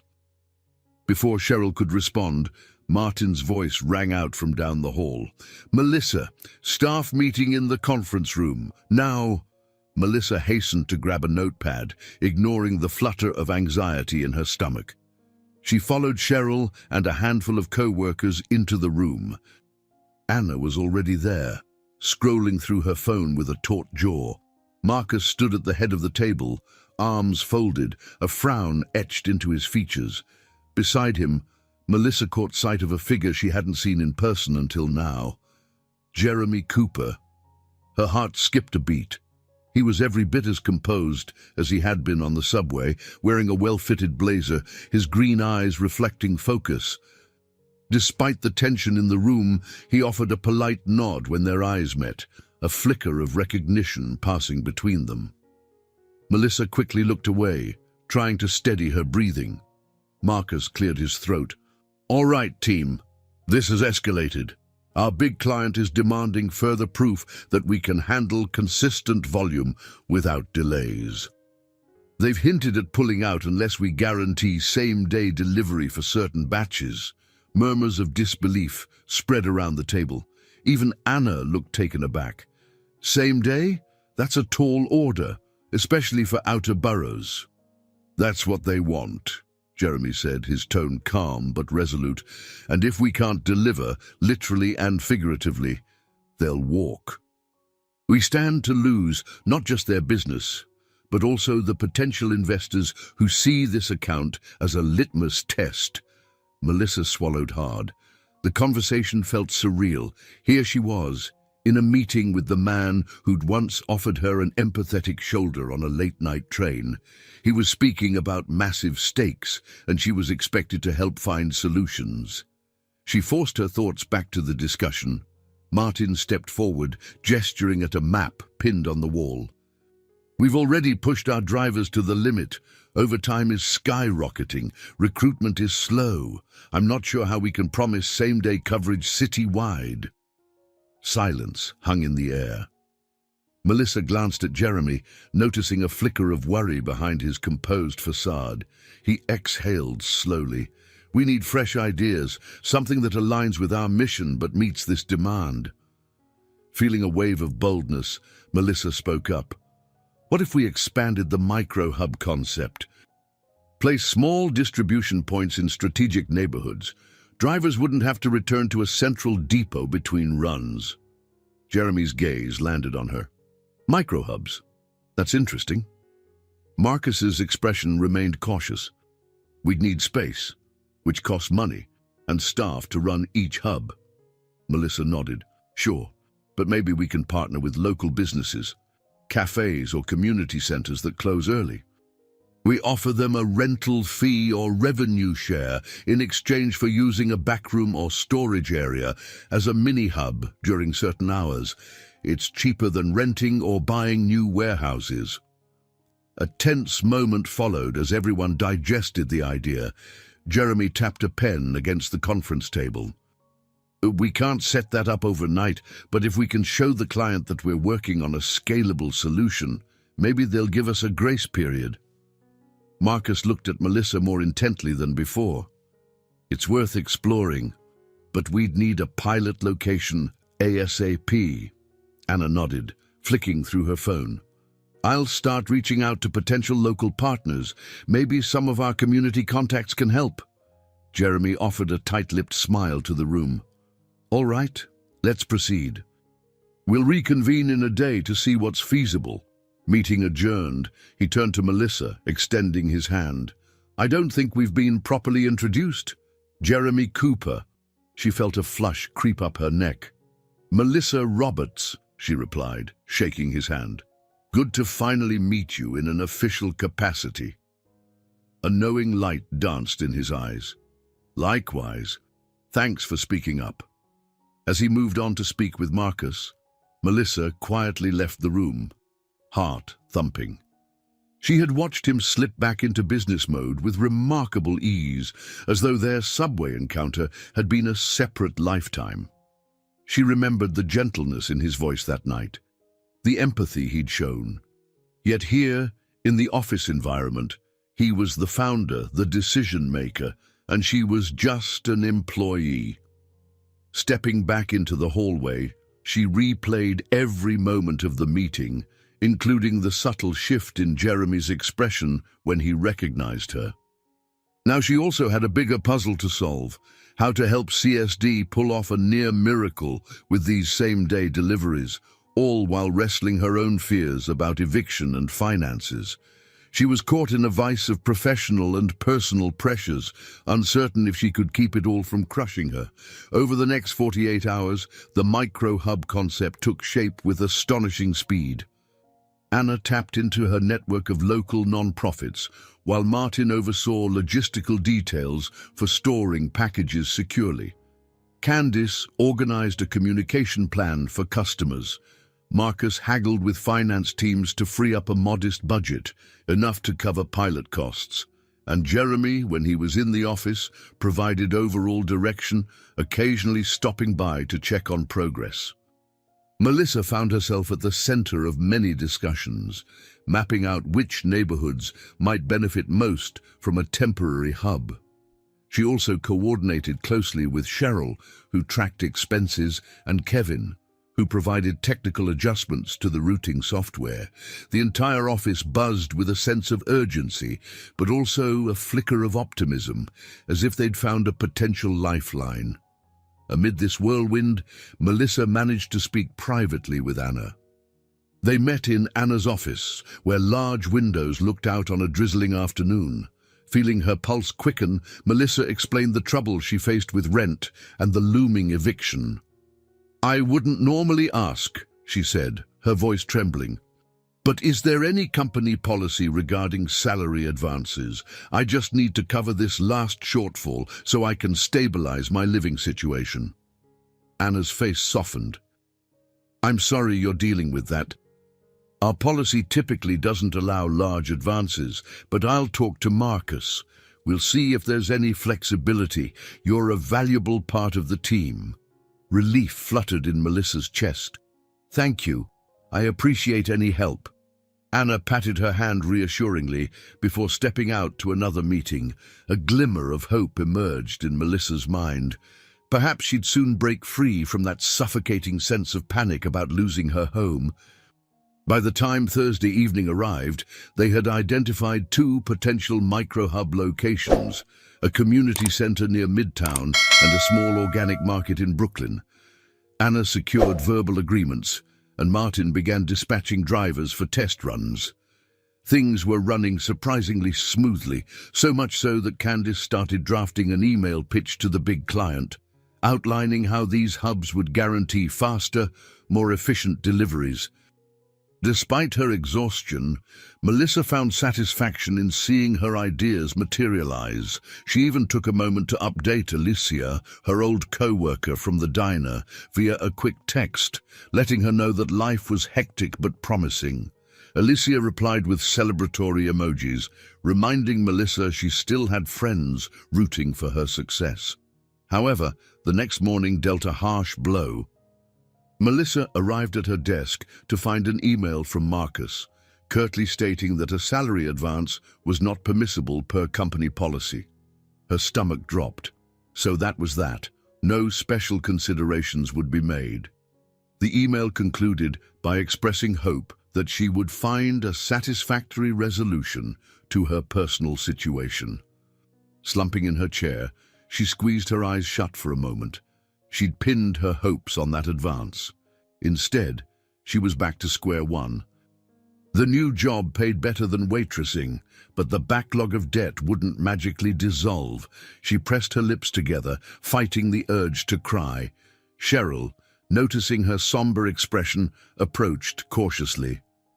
"Bad news?" Cheryl asked in a low voice. Melissa nodded, opening the email so Cheryl could skim it. A sympathetic frown appeared on her co-worker's face. "I'm so sorry." Marcus can be pretty rigid, especially when it comes to finances. Melissa shrugged, trying to maintain composure. "He's just doing his job. I'll figure something else out." She forced a small, shaky smile. "Thank you for caring." They were interrupted by Martin, who rushed over with a concerned look. "We need you in the meeting room. The client's sending a representative to check out the micro-hub concept in person. We have to be ready." Melissa inhaled, pushing her personal crisis aside. She couldn't let the rest of the team down. "Right, let's do this." They assembled in the conference room, finalizing the details for the client visit. Jeremy stood at the front, discussing how to showcase the route efficiency. With every sentence, he radiated calm leadership, occasionally glancing in Melissa's direction as if silently thanking her for the idea. She found it both encouraging and bittersweet. Here they were, side by side in a professional sense, while her private world teetered on the edge. An hour later, the client representative arrived, a tall, sharp-eyed woman named Danielle. She scrutinized the route plans, asked pointed questions about time estimates, and insisted on thorough data.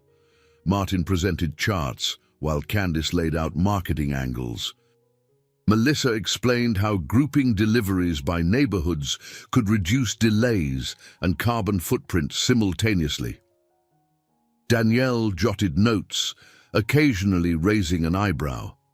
Her neutral expression made it impossible to gauge her reaction. After the presentation, she made a polite exit, saying she would relay her findings to her superiors. The moment she was gone, the team let out a collective sigh. It was out of their hands now. With tension still coiled in the room, Jeremy thanked everyone for their hard work, then pulled Melissa aside. "That was impressive," he said, keeping his voice low. "Your micro-hub concept seems to be the backbone of this entire pitch."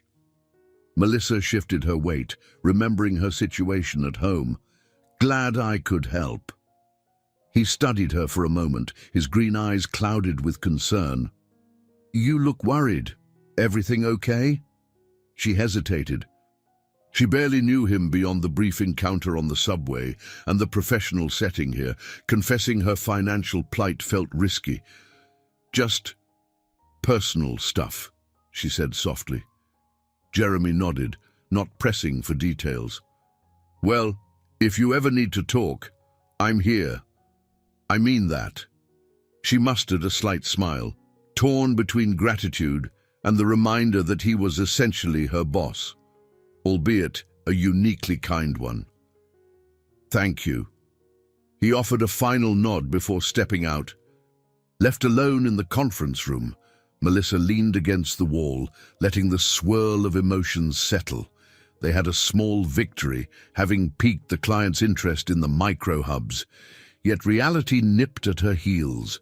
No salary advance, no guaranteed solution for rent, and a clock ticking ever closer to eviction. She reminded herself that she'd survived plenty of storms before. This one might just demand every ounce of grit she possessed.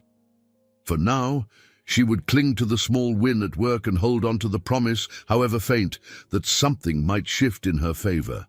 The following week began with the entire office holding its breath, awaiting the client's decision. Days passed without definitive feedback, sending tension skyrocketing. The micro-hubs stood ready, half-staffed by newly trained drivers. Melissa oscillated between revising route schedules and obsessively refreshing her inbox. Each morning, she prayed to find a message proclaiming they'd landed the final green light. On a crisp Wednesday afternoon, she finally saw an email marked "Confidential" from the client's representative.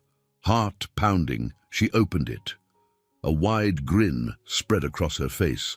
They were tentatively approving the pilot program, contingent on a successful 2-week test run.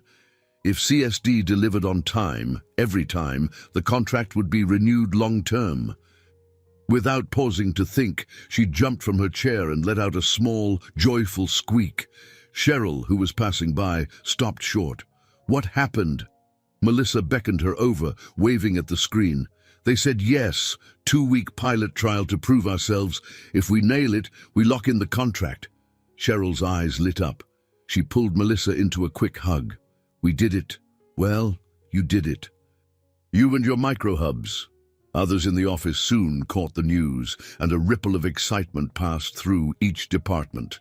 Martin rushed to confirm the logistics, Candice started drafting a public announcement, and Anna dashed off to share the good tidings with Jeremy and Marcus. This victory, however conditional, felt like a godsend for CSD, a beacon of possibility. Moments later, Jeremy appeared with Anna in tow, both beaming. He extended a hand to Melissa. Congratulations. This wouldn't have been possible without your idea. Now we just have to prove we can keep our word. Her chest swelled with pride. Thank you for trusting me. I'll do everything I can to make sure we succeed. Anna clapped her hands. We should celebrate, maybe after we're sure we can handle the demand, she teased. Then she winked at Melissa. And we will handle it. As the group dispersed to continue preparations, Melissa felt a renewed sense of purpose. The pressure was still immense, but at least now it carried the promise of success rather than the specter of defeat. The deal, if finalized, could open doors not just for the company, but potentially for her own career growth. Perhaps she'd finally have the financial freedom to settle her debts and find a stable home for Ivy. Yet the day had more twists in store. Around lunchtime, she received a text from Mr. Phillips, the landlord. Need an update today, or I'll have to start eviction proceedings. The bluntness of it made her stomach churn. She'd hoped for more time or at least a stroke of luck in the form of an advance. Nothing had changed on that front. Swallowing her fear, she decided to text back. I just need a little more time. I can pay a larger portion by next Friday. It was a gamble, considering her savings were meager and the cost of living in Brooklyn kept rising. But she'd have her paycheck soon. Maybe some overtime pay, too. If the pilot project's success led to a raise or bonus, she could fully clear the arrears. She rose from her chair, smoothing down her skirt, and walked to Anna's office. She explained her situation again, this time mentioning that Mr. Phillips was about to move forward with eviction. I know Marcus said no to the advance, she added softly, but is there any chance for overtime or a short-term loan through the company? Anna's expression was filled with empathy, but her words were careful. I'm afraid Marcus is strict about those policies. We do have a small hardship fund for emergencies, but it's usually reserved for medical crises. She exhaled, tapping her pen. Let me see what I can do, but I can't promise anything, Melissa nodded, biting back her disappointment. The clock was ticking, but at least the company was on the brink of a major breakthrough. If she could hang on, perhaps she'd find a permanent solution. That evening, after finishing her tasks, she lingered at her cubicle. Jeremy was in the open concept area, discussing some strategy with Martin. Once he finished, he caught her eye and offered a polite wave. She took a moment to steel her nerves, then approached him, aware that each step made her heart pound a little faster. Got a minute? She asked quietly. Of course. He stepped aside with her, away from the flurry of activity. What's on your mind? Melissa hesitated, scanning his face. It was so easy to recall how gentle he'd been that night on the subway, how he'd let her sleep on his shoulder without a word of complaint. But now, in this professional setting, the dynamic felt complicated. I just wanted to thank you for giving me a chance here. I know I was hired through the regular channels, but still, it changed my life. Jeremy's expression softened. I'm glad. You've given a lot back to us, too. They stood there a moment, an unspoken warmth passing between them. Melissa forced herself to speak. We'll get through this pilot. I promise I won't let you down. He nodded, a flicker of encouragement in his eyes. I know.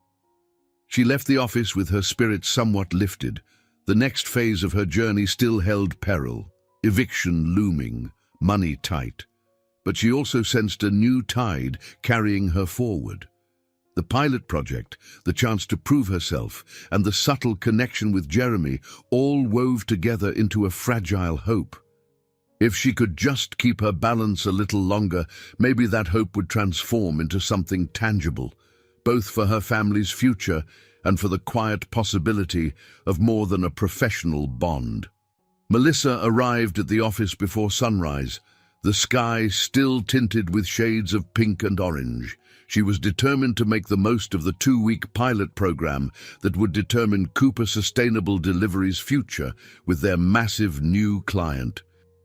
Each day brought a new round of challenges, reassignments, urgent requests, and the constant possibility of failure. Yet morale had never felt higher. The team seemed to share a sense of collective purpose, fueled by the knowledge that the stakes were enormous. As she walked in, her co-worker Kevin greeted her in a hushed tone. "Heads up," he whispered, pointing toward the large, glass-walled conference room at the end of the hallway. "Danielle from the client's side is back. She's early." Melissa's pulse kicked up. Danielle, the same sharp-eyed representative who had visited once before, was notorious for her strict standards. Melissa took a breath to steady herself and headed that way.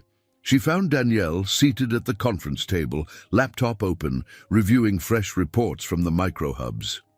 Martin stood beside her with arms folded, wearing a serious expression. Danielle acknowledged Melissa with a brief nod. "Good morning." Her tone gave nothing away.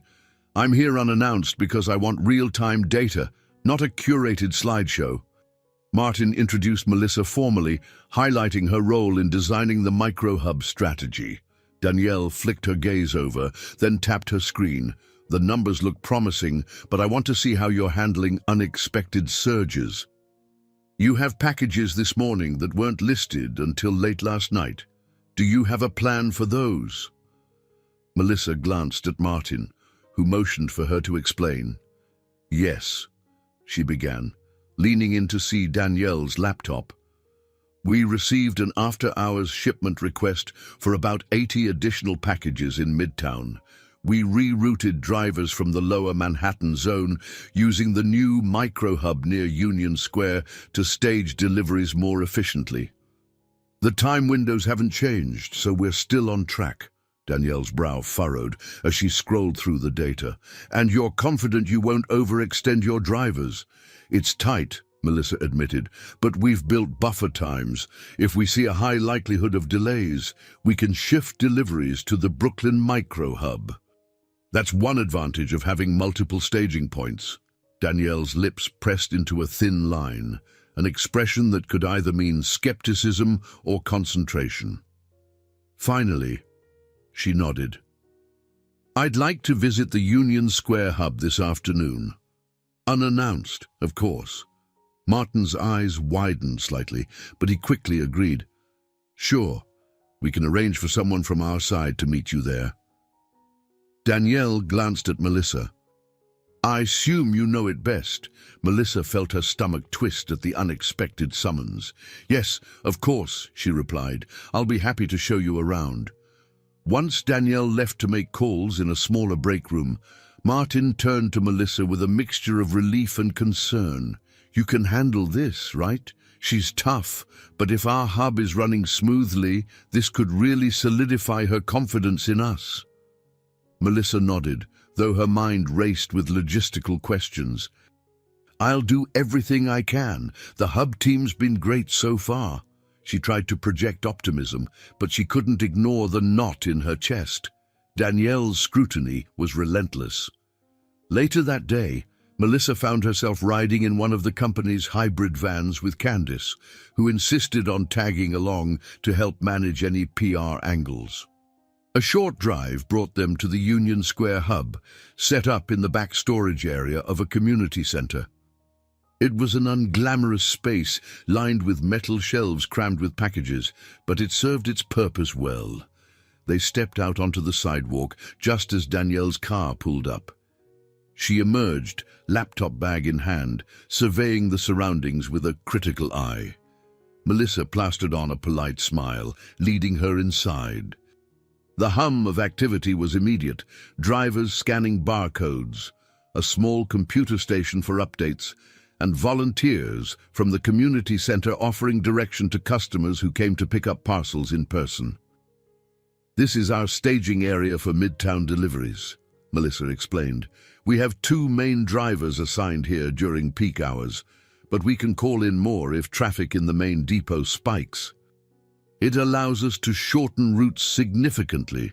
Danielle walked around slowly, watching a driver print out a fresh batch of shipping labels.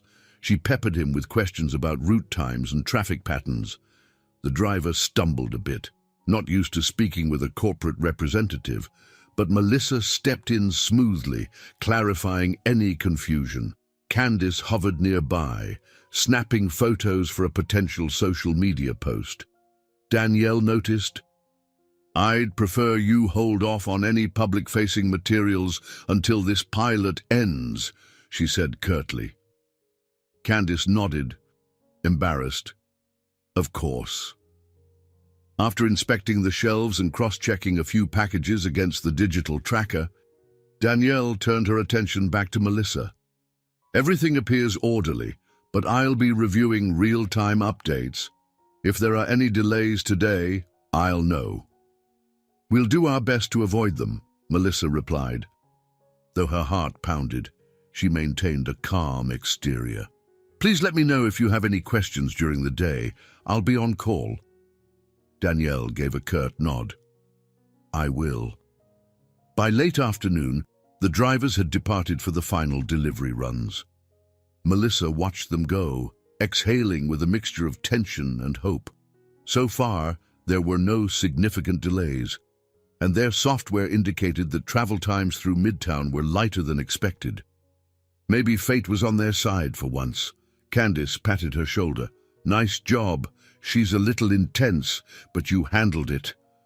Melissa nodded, absorbing the relief of having survived Danielle's impromptu inspection. Still, she knew a single day of smooth operations wouldn't seal the deal. The next week and a half of this pilot could be equally daunting.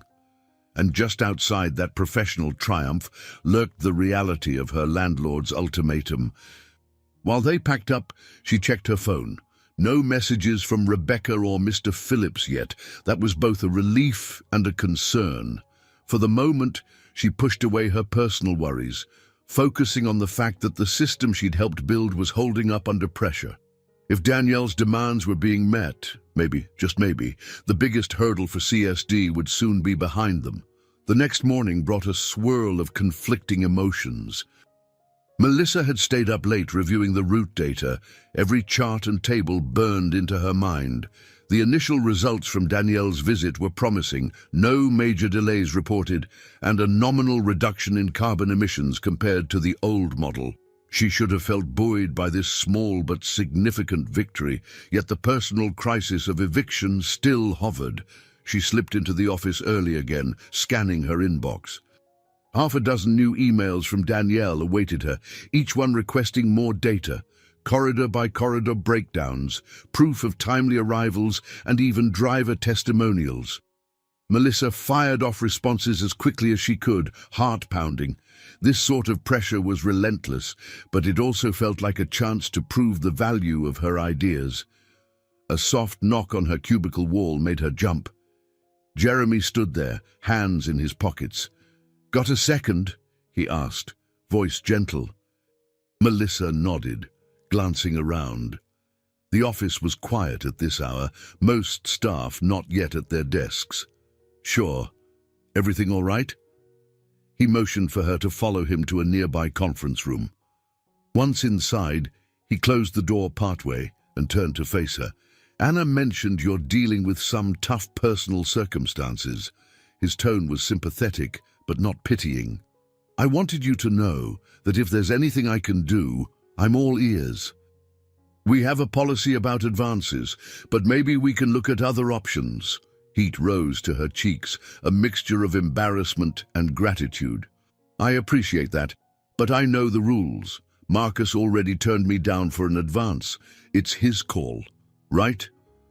Jeremy's brows furrowed.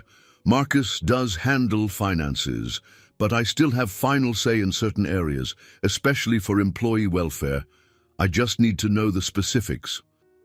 "I don't mean to pry, but how serious is it?" She hesitated, then let out a shaky breath. "I have an eviction notice. If I don't come up with the overdue rent soon, my daughter and I—" Her voice caught. "We might lose our apartment." His eyes softened. "I'm so sorry. That's a lot to carry on top of everything at work." Melissa managed a small, rueful laugh. "Yeah, well, I'm used to juggling." For a moment, he seemed to weigh his words carefully. "Look, We can't make decisions overnight, but I can talk to Marcus again. Sometimes the company can offer a short-term loan under certain circumstances, medical emergencies, housing crises, that kind of thing. I'll do what I can. In the meantime, let's keep focusing on nailing this pilot. If it goes well, maybe we'll have more flexibility in our budget. Melissa felt an unexpected rush of relief, though she tried to temper it with caution. "Thank you," she said quietly. "Really?" Jeremy nodded, giving her shoulder a light squeeze before stepping out. She stood there, staring at the half-open door, stunned by his willingness to help. A glimmer of hope stirred, but she also feared the potential complications. The line between personal and professional felt dangerously thin. Back at her cubicle, she immersed herself in the day's tasks. Danielle continued to send demands for more granular data, wanting to see the exact transit times between each hub and the central depot. Cheryl jumped in to help refine the spreadsheets, while Kevin ran simulations to confirm no major traffic hazards were on the horizon. Even so, the workload bore down on Melissa like a physical weight.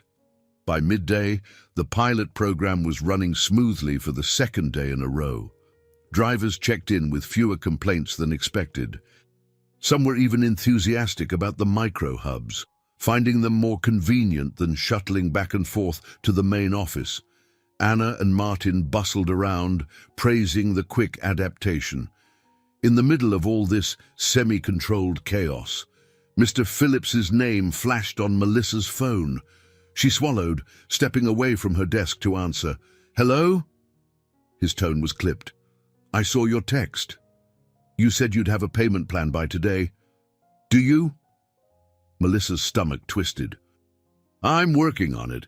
My job situation has improved, but I need just a little more time, maybe another week or two." He snorted. "Another week or two?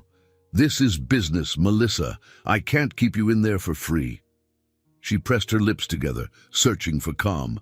"I can give you something next Friday, and the rest soon after. It's the best I can do. I promise you'll get what I owe. I just—" Her words faltered.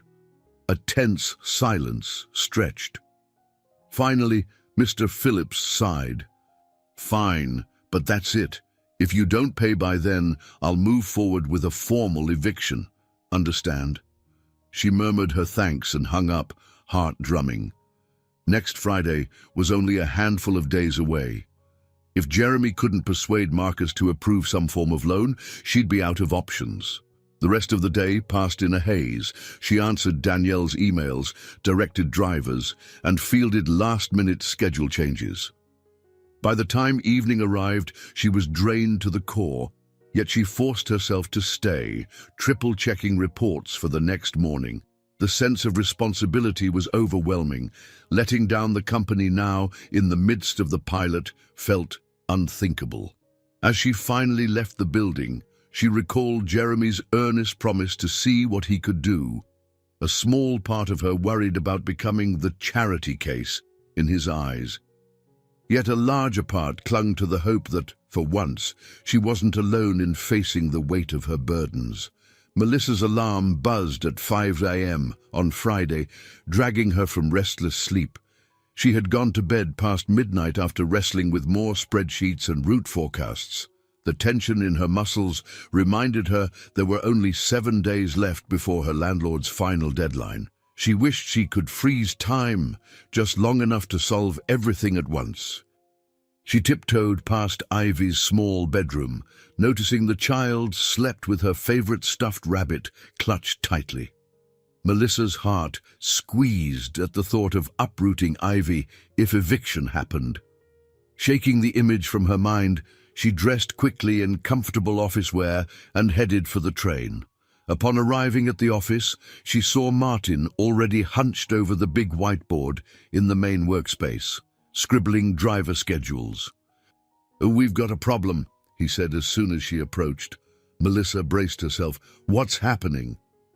He pointed to a cluster of routes on the board, mostly in downtown Manhattan. 3 of our drivers have an emergency, family issue. They can't come in. We can't reassign them easily because we're at capacity elsewhere. She leaned in, scanning the color-coded lines. Maybe we can shift packages to the Brooklyn micro hub, but that puts extra strain on those drivers, she said, doing quick mental math. Not to mention, Danielle is checking in this afternoon. If we fall behind, she'll see it in real time, Martin replied, exhaustion lining his eyes. Without hesitation, Melissa volunteered a plan. Let's pull in any part-timers we have, even if they're not fully up to speed. I can go over the routes with them manually for the morning shift. Maybe we'll keep the schedules from falling apart. He nodded grimly, passing her a roster. We need to finalize this ASAP. The morning whirled by in a blur of frantic calls, training and last-second changes. The tension in the air was palpable.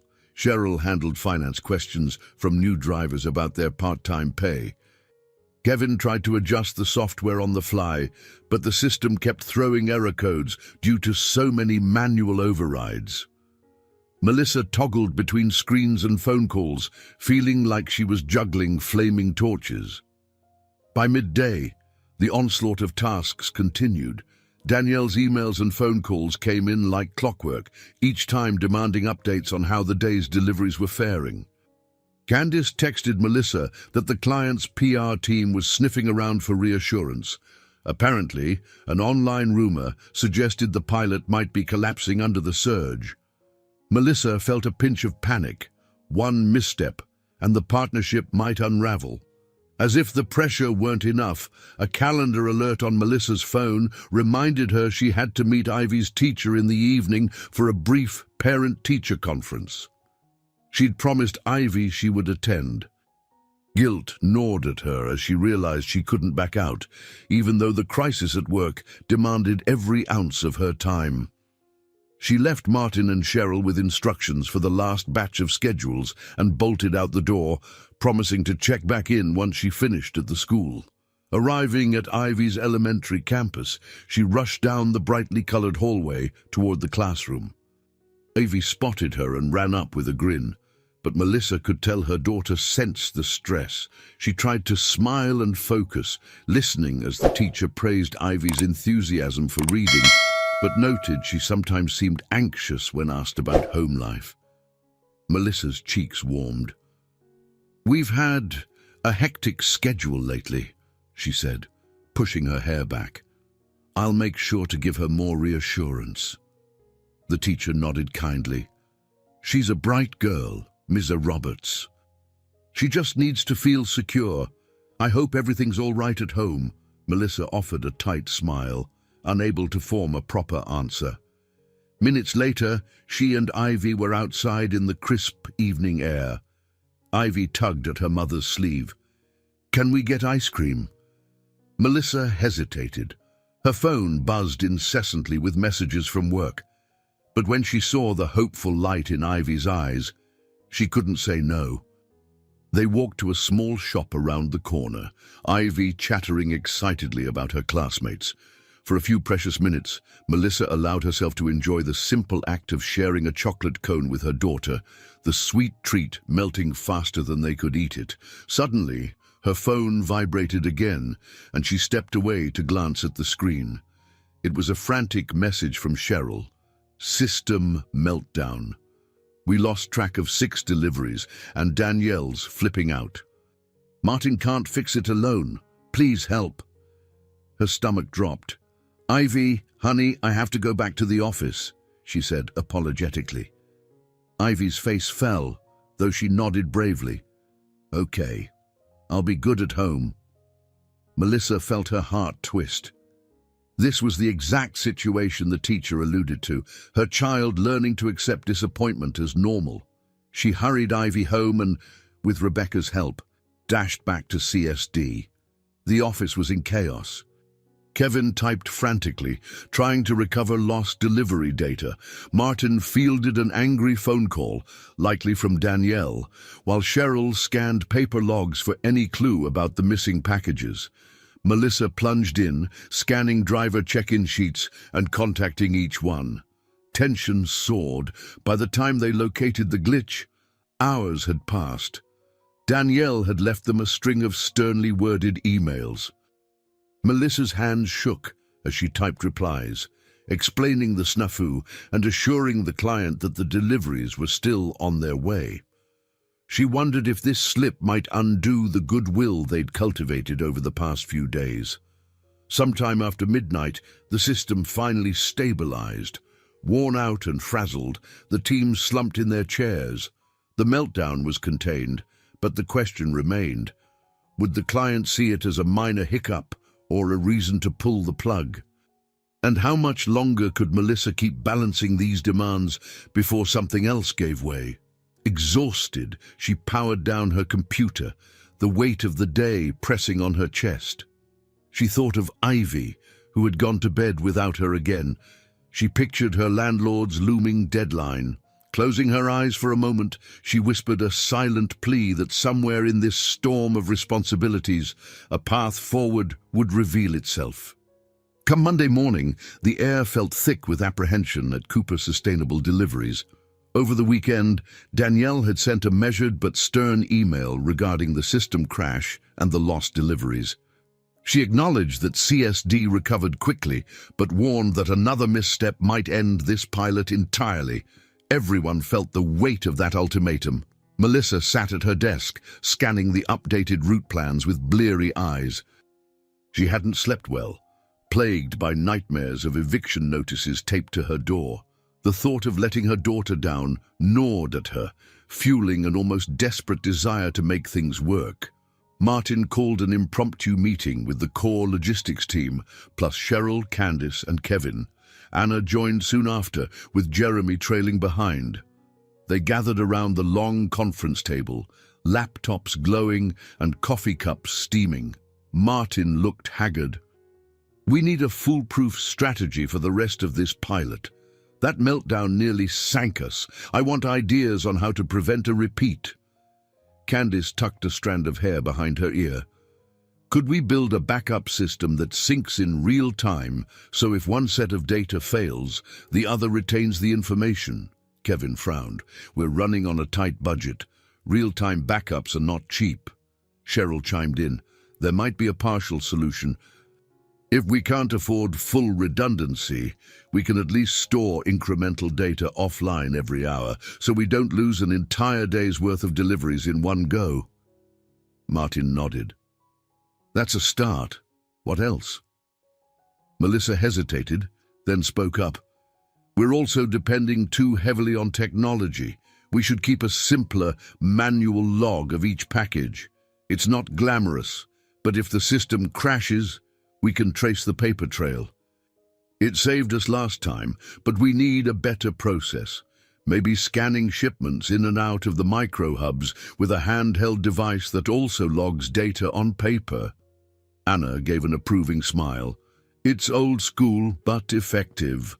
Jeremy leaned forward, elbows on the table. "Let's do it. We'll develop a short-term backup plan. Even if it's a bit manual, it's worth it for peace of mind. And Kevin, see if you can negotiate a small-scale backup system with our tech providers. It doesn't have to be perfect, just enough to reassure the client we're not going to lose track of deliveries again." The group discussed details for nearly an hour, hashing out responsibilities. Jeremy offered to speak personally with Danielle, hoping to ease her concerns.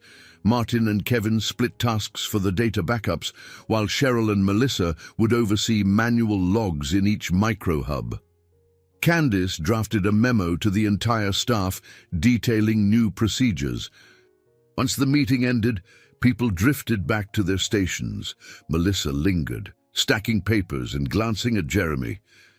He caught her eye and offered a faint smile, then stepped closer. "How are you holding up?" he asked quietly. She gave a half shrug. "I'm still here, that's something." He lowered his voice. "I spoke with Marcus again about your situation. He's standing firm about no advances, but—" Melissa's heart sank. "I figured. He's not one to budge. Jeremy glanced around, ensuring no one was within earshot. "I do have some discretionary authority for employee emergencies. Let me see if there's another option. I don't want you to lose your home." A mixture of relief and embarrassment washed over her. "I appreciate it, but I also understand if it's not possible. The last thing I want is special treatment." His gaze was kind but resolute. "It's not special treatment. Plenty of companies have hardship funds or short-term loans. This is about helping a valuable employee through a tough time." He paused. "You deserve that much." A swirl of emotions rose in Melissa's chest, but she nodded, too choked up to form a proper response. He gave her a gentle squeeze on the shoulder and left. She stood alone at the corner of the conference table, inhaling shakily. If he could find a way around Marcus's rigid stance, she might just have a fighting chance to keep Ivy safe and secure. Work resumed at a furious pace. Melissa juggled the creation of manual logs with the usual scheduling chaos. Cheryl teased her about needing roller skates as she hustled between the micro-hub teams and her cubicle, but it was all in good humor. She felt a renewed sense of resolve. If the pilot succeeded, it wouldn't just save CSD's contract, it might also salvage her future at home. That evening, as she powered down her computer, she realized she hadn't spoken to Mr. Phillips all day. The silence was unnerving. Perhaps he was preparing the paperwork for eviction, or maybe he was waiting to see if she could pay on time. Either way, she couldn't delay. If Jeremy's efforts to secure a company-backed loan didn't pan out soon, she'd have to scramble for another lifeline. Stepping into the crisp fall air outside the office, she noticed the skyline tinted with the last glow of sunset. She thought of Ivy. How excited her daughter would be if they could simply continue living in the small but familiar apartment. She allowed herself one moment of hope, no matter how precarious. Then she braced for another day of make-or-break tension, determined to see it through for Ivy's sake and maybe for her own sense of pride. The final 3 days of the pilot arrived with a sense of both urgency and expectancy. By now, the entire CSD staff knew what was at stake, and each person seemed determined to prove their worth. The micro-hubs buzzed with disciplined efficiency. Martin and Kevin stayed late every night, double-checking the new data backups. Cheryl coordinated finances and payroll while also helping Candace finalize a public-facing success report, just in case they could announce victory soon. Melissa awoke on a brisk Wednesday morning, the second-to-last day of the pilot, with her heart pounding. She'd barely slept. The dread of her landlord's deadline loomed like a dark cloud. The money simply wasn't there yet. Unless Jeremy pulled off a miracle, she saw no way to prevent Mr. Phillips from serving eviction papers. She raked her fingers through her hair, telling herself that despair wouldn't help. She had to keep pushing forward. At the office, Danielle arrived unannounced once more, stepping into the open workspace with her usual air of cool scrutiny. She requested a status update from each department, scribbling notes in a leather-bound planner. Melissa observed from her cubicle, wondering which detail might sway Danielle's final verdict. Every time the representative nodded curtly, the entire room seemed to exhale in relief. After lunch, Melissa hurried to the break room for a quick coffee. There, she found Jeremy leaning against the counter, stirring creamer into a mug. He offered a small, weary smile. "You're doing great," he said softly. She took a paper cup, filling it halfway. "Let's see if Danielle agrees. She looks ready to pounce on any sign of weakness." He rubbed the back of his neck. "She's tough, but she's fair. If we deliver what we promised, we'll come out on top." Before Melissa could ask about the potential hardship loan, Marcus strolled in, wearing his usual serious expression. Jeremy turned to greet him, and any chance for a private conversation evaporated.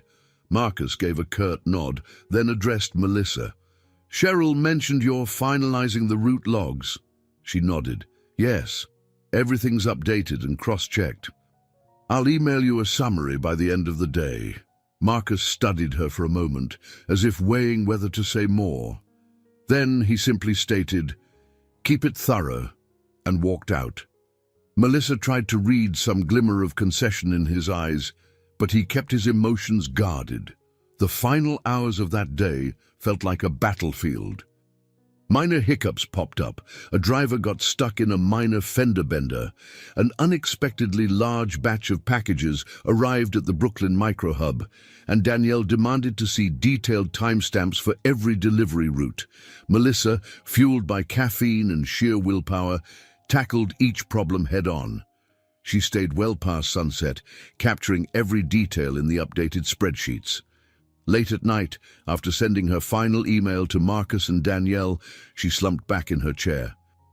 Her phone's screen showed no new texts from Mr. Phillips or Jeremy.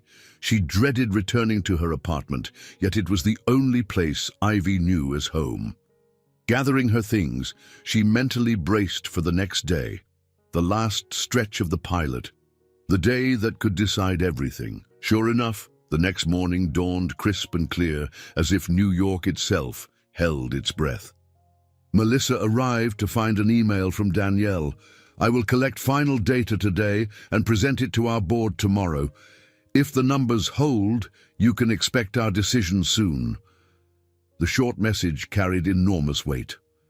By midday, a hush fell over the office. The drivers executed their routes smoothly, no major delays. Martin reported minimal errors in the tracking software. Anna quietly checked on everyone, offering encouraging words. Candice finished drafting an internal success story memo, ready to send out if the pilot ended without a hitch. Melissa spent much of the day at the Brooklyn micro hub, ensuring the manual logs stayed accurate. A cold wind whipped through the loading area, and she tucked her coat tighter around herself, scanning barcodes alongside the part-time drivers. One of them, a middle-aged woman named Lorraine, mentioned how grateful she was for the chance to work flexible hours. "This microhub idea is genius," she said with a grin. "I get to make deliveries without crossing half the city." Melissa smiled, touched by the comment. She remembered the countless nights she'd spent dreaming up solutions while working at the diner, never imagining she'd be implementing them in a company that took her seriously. Yet, even in this moment of accomplishment, she couldn't fully relax. She dreaded the next time her phone would ring or buzz, fearing it might be news that she and Ivy had run out of time. By the late afternoon, the final shipments were dispatched. Melissa hovered by the hub's makeshift office, refreshing the tracker to confirm each driver's status. As the last delivered notification pinged on her screen, she let out a shaky exhale. They had done all they could. The pilot's official end arrived with neither fanfare nor meltdown, just a collective exhaustion and relief. Returning to the main office, she found the team gathered in a subdued celebration. Candy wrappers and half-finished cups of coffee littered the conference table. Anna offered tired smiles, and Cheryl gave Melissa a grateful hug. Martin shook his head in disbelief, whispering, "We actually did it." Yet amidst the soft cheers, Melissa's gaze drifted to Jeremy and Marcus, talking in low voices. Jeremy appeared calm but firm, as though making a case for something. She suspected it had to do with her. Nerves twisted in her stomach. The next few days would reveal not only whether the client would stay, but also if she'd managed to keep her apartment. She desperately hoped her small, personal miracle might align with the company's big victory. When Jeremy eventually glanced her way and offered a nearly imperceptible nod, Melissa let herself believe that maybe, just maybe, help was on the horizon. For now, though, all she could do was wait. Melissa woke before her alarm, her heart a riot of hope and dread. The pilot project had concluded with fewer mishaps than she'd feared, but now came the waiting. Danielle would take the data to her superiors, who would decide whether to finalize a lucrative contract with Cooper Sustainable Deliveries or walk away. That decision held massive implications for the company and for Melissa's livelihood. She glanced around her apartment, the old wooden floors and chipped paint reflecting the meager light of dawn. Ivy was still asleep, a small lump under a worn pink quilt in the next room. Melissa felt the familiar wave of anxiety. Her rent was overdue, and the landlord's deadline was in just a few days. Unless something changed drastically, an eviction notice would soon grace her door. With a sigh, she showered and dressed, slipping into a simple blouse and slacks. On her way out, she paused to tuck a note into Ivy's lunchbox. "You're my sunshine. Love you, Mom." The little gestures were all she could do to reassure her daughter, who had sensed the undercurrent of tension at home. At the office, the atmosphere buzzed with hushed anticipation. People drifted in quietly, some clutching coffee cups, others scrolling their phones for any sign of news. Martin hovered near the operations board, restlessly updating route assignments for the day. Anna arrived soon after, greeting staff with soft smiles, but Melissa could see the strain in her eyes. She settled at her cubicle, refreshing her inbox repeatedly. Several messages flashed by, minor operational matters, a note from Kevin about software updates, but nothing from Danielle or her company. By mid-morning, Candace appeared at Melissa's desk, looking drained. "You heard anything?" she asked, fiddling with her phone. "Not yet." Melissa flexed her fingers, trying to ease the tension in her shoulders. "Should be soon, right?" Candace nodded, pressing her lips together. "Hopefully today. The waiting is killing me." Cheryl passed by with a stack of invoices, overhearing their conversation. "I've got an eerie feeling," she murmured. "It's too quiet. Usually, Danielle bombards us with questions." Melissa checked the time on her computer. It felt like the minutes were stretching into hours. Her gaze caught Jeremy stepping out of a conference room with Marcus. The two men seemed locked in a serious discussion, and as they parted, Jeremy looked toward Melissa with an unreadable expression. She stood, heart jumping, but he disappeared into Anna's office before she could approach. Rather than give in to her worry, Melissa forced herself to focus on daily tasks. She fielded some calls from smaller clients, confirming deliveries and troubleshooting minor issues at the micro-hubs. There was comfort in the routine, though it felt like treading water in a storm. Every so often, she glimpsed her phone, half expecting a message from Mr. Phillips telling her he'd already changed the locks. Close to noon, a whisper spread through the office, "Danielle just emailed." Melissa's pulse kicked. She opened her inbox to see a group message addressed to Anna, Martin, and a few others, including her. Subject: Preliminary Decision. Urgent Update.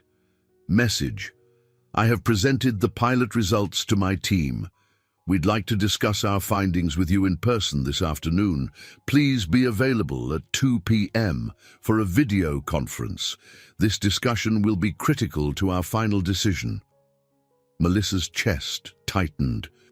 "This is it," she whispered, meeting the eyes of Candace and Cheryl, who had read the message over her shoulder.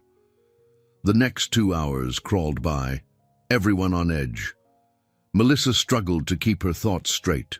She needed this contract to go through, not just for the company, but to justify the new position she'd fought so hard to earn. And maybe, just maybe, if the contract was secured, Jeremy could push for that emergency assistance. It was a lot to hope for, but hope was all she had. At exactly 2 p.m., she joined Anna, Martin, Jeremy, and Marcus in the largest conference room. They connected to the video call, and Danielle's image appeared on the screen, flanked by 2 senior executives from her organization. They greeted each other politely, but the tension in the room was palpable. Danielle began, her tone professional. "First, let me say your pilot program did demonstrate several strengths. The micro-hubs are innovative, and your recovery from the data crash was commendable. However, we have a few reservations to discuss." Melissa's stomach lurched at reservations. She glanced at Jeremy, who kept his face impassive. Marcus crossed his arms, a flash of irritation passing over his features. One of the executives, an older man with silver hair, chimed in. "We're concerned about scalability. Can Cooper Sustainable Deliveries handle rapid expansion if we roll this out nationwide in the future? Our board is split on whether to partner with a smaller firm over a bigger competitor." Martin leaned in, calmly explaining their incremental growth plans. Anna assured them the staff was up for the challenge. Danielle listened, occasionally scribbling notes. Meanwhile, Melissa tried to steady her breathing, sensing the precarious balance. The conversation stretched on, each side laying out benefits and potential pitfalls. By the end, Danielle cleared her throat. "We'll deliberate further based on what we've heard here. Expect our final official decision tomorrow morning." With that, the call ended. The screen went blank, leaving the conference room in a tense silence. Marcus exhaled sharply. Jeremy leaned back in his chair, and Anna rubbed her temples. There was no immediate celebration, just a collective feeling of suspended animation. Melissa's heart sank. Another day of waiting. Another night she'd spend questioning how much time she had left before her landlord made good on his threat. She rose slowly, stepping out of the conference room alongside her co-workers. No one needed to say it. Tomorrow's verdict would define their next move, and in Melissa's case, might well define her entire future. Later that evening, Melissa sat on the couch in her dim apartment, the hum of traffic outside an ever-present reminder of city life. Ivy was sound asleep after an evening of homework and a brief story time. Melissa couldn't focus on anything beyond the heaviness in her chest. The final decision from Danielle's firm would come in less than 12 hours, and Mr. Phillips's final ultimatum loomed just days away. Despite her exhaustion, she scrolled through apartment listings on her phone, hoping to find a rental she could afford if the eviction became inevitable. Every ad she saw was either too far, too expensive, or in terrible condition. After half an hour of fruitless searching, she set the phone aside, burying her face in her hands. A soft knock on the door startled her. She wasn't expecting Rebecca or anyone else at this hour. Heart pounding, she checked through the peephole. To her utter shock, Jeremy stood in the dimly lit hallway, hands in the pockets of his coat. She opened the door, blinking. "Jeremy? What are you doing here?" He looked genuinely apologetic. "I know it's late. I'm sorry for just dropping by unannounced. I wanted to talk." She hesitated before stepping aside. "Come in, I guess. But please keep your voice down. My daughter's asleep." Jeremy entered the cramped living room, scanning the peeling wallpaper and worn furniture. Melissa watched him, nerves jangling. She felt exposed, letting her boss, her potential benefactor, see the reality of her home. He turned to her with concern. "I'm sorry to intrude. I was thinking about your situation with the landlord. And I have something for you." He pulled out a folded piece of paper from his jacket, handing it to her. Her pulse thundered as she unfolded it, eyes roving over typed lines. It was an official-looking document from Cooper Sustainable Deliveries, referencing a short-term employee hardship loan. The amount was enough to cover her overdue rent, plus a small cushion. A wave of relief and disbelief washed over her, though it warred with her sense of pride. How did you manage this?" Marcus said no. Jeremy shrugged lightly. "Marcus is cautious, but Anna and I convinced him. We outlined the ways you've been indispensable to the pilot project. The company benefits from keeping you on stable footing. After all, losing a valuable employee right now would hurt us all." Melissa's throat felt tight. "I don't know what to say. It's everything I need. But what if I can't pay it back fast enough?" He gave a gentle smile. We arranged a reasonable repayment plan. Your new salary and potential bonus, if the contract goes through, should more than cover it. You'll have time. Tears pricked at her eyes. She was caught between gratitude and embarrassment. Thank you, but I don't want special treatment. This isn't charity, Melissa, Jeremy said softly. It's an investment in someone who's proven her worth 100 times over. I'm just sorry it took this crisis for us to offer real support. Her emotions overflowed. She set the paper on the small coffee table, turning away to blink back tears. I can finally breathe, she whispered, thinking of Ivy. They wouldn't have to pack up in the middle of the night. They wouldn't be searching for a shelter. The tension in her chest loosened just enough to let in a glimmer of hope. Jeremy stepped closer, a cautious kindness in his voice. If it's too personal to ask, is it just you and Ivy here? She nodded, wiping her eyes with the back of her hand. Yeah, it's been just us for a while now. She glanced around the modest space. I've tried my best, but it's not easy. He exhaled softly, as though witnessing her struggle up close affected him deeply. I understand more than you think, he said. I grew up in a tight situation too.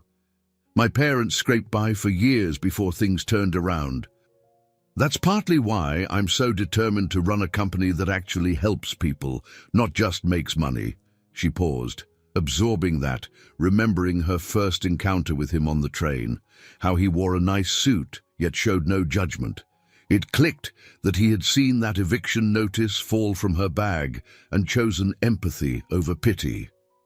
I remember how kind you were that night, she murmured.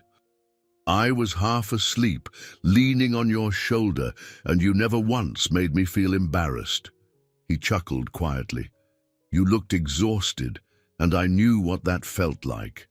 I just never expected to end up hiring you, or, rather, that you'd apply to my company without realizing who I was. She managed a soft laugh through her tears. New York can be a small world sometimes. They stood there in a hush, the city's noise humming through the thin walls. Outside, sirens wailed in the distance. Inside, a fragile sense of hope bloomed. Melissa felt an impulse to reach out, but she held back, unsure if it was appropriate or even wise. Yet warmth flowed between them, an unspoken understanding that transcended roles of boss and employee. After a moment, Jeremy cleared his throat. I should let you rest. Big day tomorrow. She nodded, walking him to the door. Thank you again. This loan, it changes everything. He gave a faint nod in return, stepping into the dim hallway. Sleep well, and let's see what tomorrow brings. As the door clicked shut, Melissa pressed the folded document to her heart. Relief mixed with residual anxiety.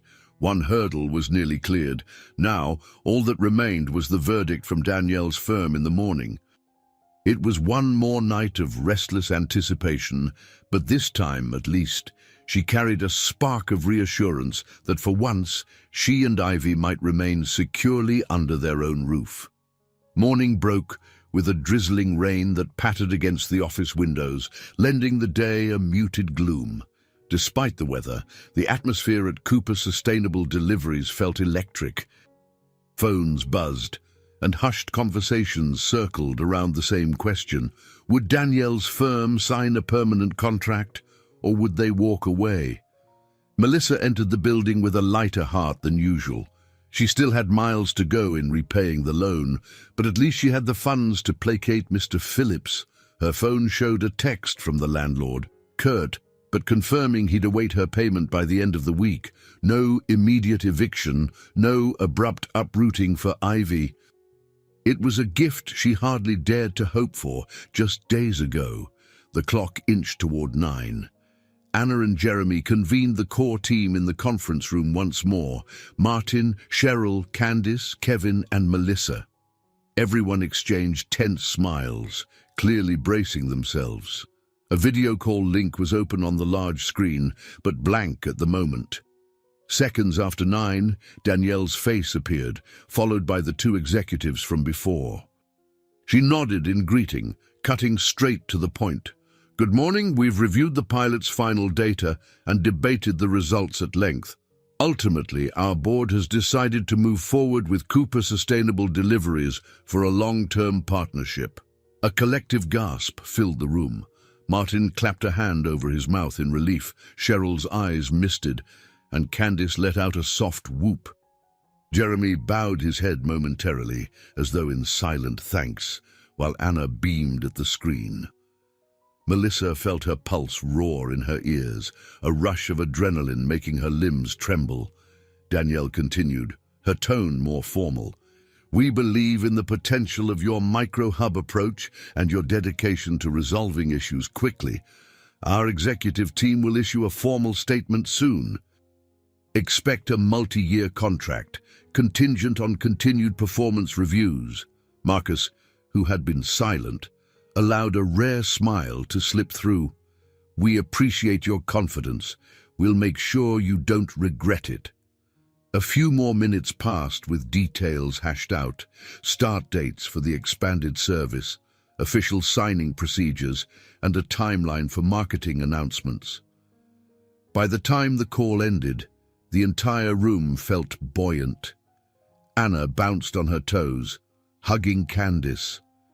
Martin pumped Kevin's hand in an enthusiastic shake. Melissa lingered, heart swamped with gratitude. This contract would mean financial stability for the company, potential raises, and the satisfaction of knowing her efforts had truly mattered. Looking at Jeremy, she found him already watching her, a smile curving at the corners of his mouth. She felt an odd flutter in her chest. Anna proposed a celebratory lunch-out, suggesting they invite the whole office if Marcus approved the tab. Marcus, unexpectedly, agreed with a gracious nod, clearly riding the high of success. People began to disperse, wanting to share the news with co-workers who were anxiously awaiting an update. Melissa slipped back to her cubicle, head spinning. She had a quick errand to handle before any celebration, contacting her landlord to finalize payment arrangements. She sent a brief message confirming she'd have the rent money in full by Friday. With that, a huge weight lifted off her shoulders. Next on her mental checklist was figuring out how to repay the loan to the company, yet at least now she had a timeline that wouldn't destroy her. She typed up some routine reports, her body still buzzing from the adrenaline. Before long, Jeremy approached her desk, leaning against the partition. "You okay?" he asked, warmth in his eyes. "More than okay," she answered, a shy smile forming. "I still can't believe it's real. We did it." He nodded. "We did, and I think it's fair to say you were a key player in making that happen. This micro-hub strategy was the backbone of our success." She shrugged bashfully. "I had help from everyone." "True," he said softly, "but you were the catalyst." Glancing around to ensure no one was eavesdropping, he added, "I was hoping we could talk later." "Away from the office." Her cheeks warmed. "Oh," he cleared his throat. "Not a meeting, really. I'd like to get to know the person behind all those brilliant ideas. Maybe over coffee or dinner." Her heart fluttered, a swirl of excitement and caution. "I'd like that," she said, voice barely above a whisper. "After everything settles down here?" He grinned, relief shining in his green eyes. "Sure. Let's see how the day goes." But soon, he moved on to consult with Martin, leaving Melissa breathless. She realized that her perspective on Jeremy had shifted dramatically.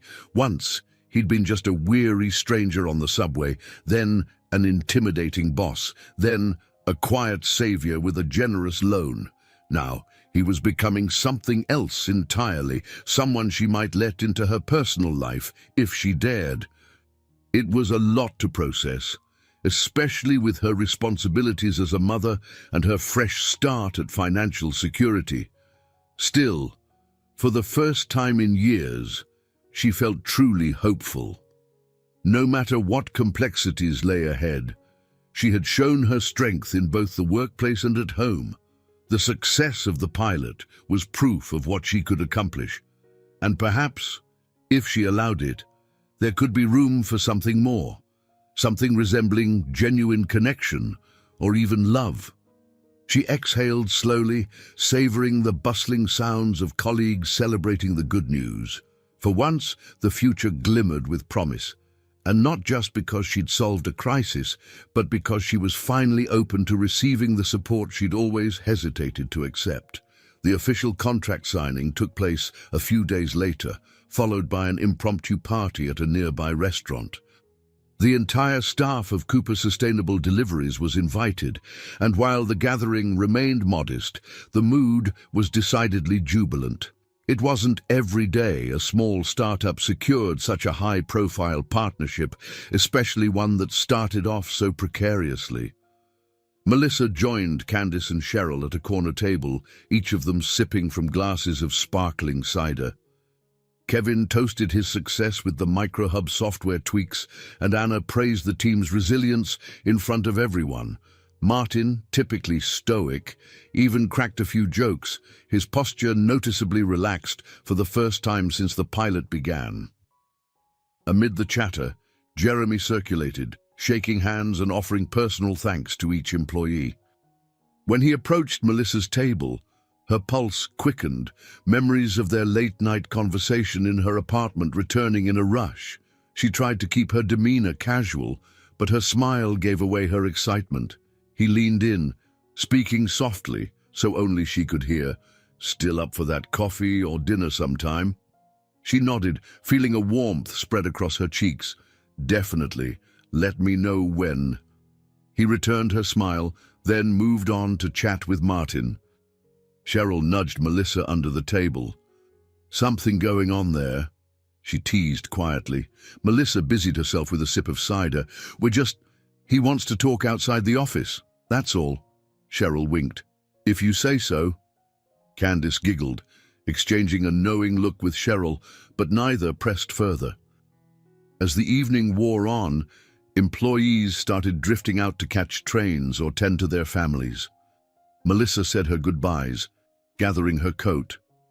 Avi was waiting with Rebecca back home, and she wanted to share the happy news that the rent was paid and they had no reason to leave. At least, not unless they found someplace better on their own terms. Outside, a crisp breeze swept through the street, ruffling Melissa's hair. She spotted Jeremy standing near the curb, typing on his phone. Seeing her approach, he tucked the device away. "Need a ride home?" he offered. She glanced around. "I took the train here, so sure, if you don't mind." "I hate imposing." He waved off her concern. "Not at all. My car's just down the block." They strolled together, the din of city traffic and neon signs lighting their path. His vehicle turned out to be a sleek, eco-friendly hybrid parked near a row of bustling bars. He opened the passenger door for her, a quiet chivalry that made her smile. Once inside, they merged into the flow of city lights and late-evening traffic. They spoke about the contract, the micro-hubs, and the everyday challenges of running a growing business. Eventually, though, the conversation shifted to more personal terrain. Jeremy asked gently about Ivy, what she liked to do for fun, how she was adapting to her new schedule with Melissa's job. "She's handling it well, considering," Melissa said, gazing out the window. "It's just been the two of us for so long. She's used to me working crazy hours, but at least now I have a stable income." Jeremy nodded. "I'd love to meet her someday, if you're comfortable with that." He hesitated, then added, "Not as your boss, but just as someone who admires the both of you." Melissa's heart fluttered at the suggestion. It felt surprisingly intimate, yet she didn't sense any pressure from him. "Maybe you can—" "One step at a time," she answered quietly, hoping he could hear the gratitude in her voice. They reached her building, which looked as worn and drab as ever. She turned to thank him for the ride, and found him watching her with a contemplative expression. "I'm really proud of you," he said softly, "not just for what you did at CSD, but how you've navigated everything, raising Ivy on your own, handling the eviction scare. You're incredibly strong." She exhaled, a swirl of emotions tightening her throat. "Some days I don't feel strong at all," she admitted. "But thank you for believing in me anyway." He offered a small smile. "We've all needed someone to believe in us at some point. I just want you to know you can lean on people if you have to. It doesn't make you weak." The words sank in deeper than she expected. She thought back to her first encounter with Jeremy on the subway, how she'd literally leaned on him in exhaustion, never imagining the impact it would have on her life. It was a testament to the strange, unpredictable ways kindness could connect two people.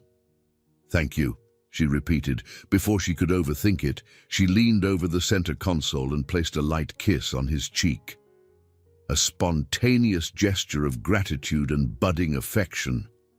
Surprise flickered in his eyes, followed by warmth. "I'll, see you at work," he murmured, momentarily disarmed. She smiled, stepping out of the car. "Yes, see you soon." She watched him drive off, the hum of the engine fading into the night. Climbing the worn stairs of her building, she found herself replaying his words. "You can lean on people if you have to. It doesn't make you weak." Maybe that was the final lesson in all of this. For so long, she had viewed dependency as failure, carrying burdens alone to prove her worth. But letting someone in, trusting them, could be an act of strength too. She entered her apartment, greeted by Ivy's art projects scattered on the coffee table. Her daughter had drawn a picture of the two of them standing in front of a tall building labeled CSD with crayon scrawls. Melissa's eyes prickled with tears of gratitude as she gently set it aside.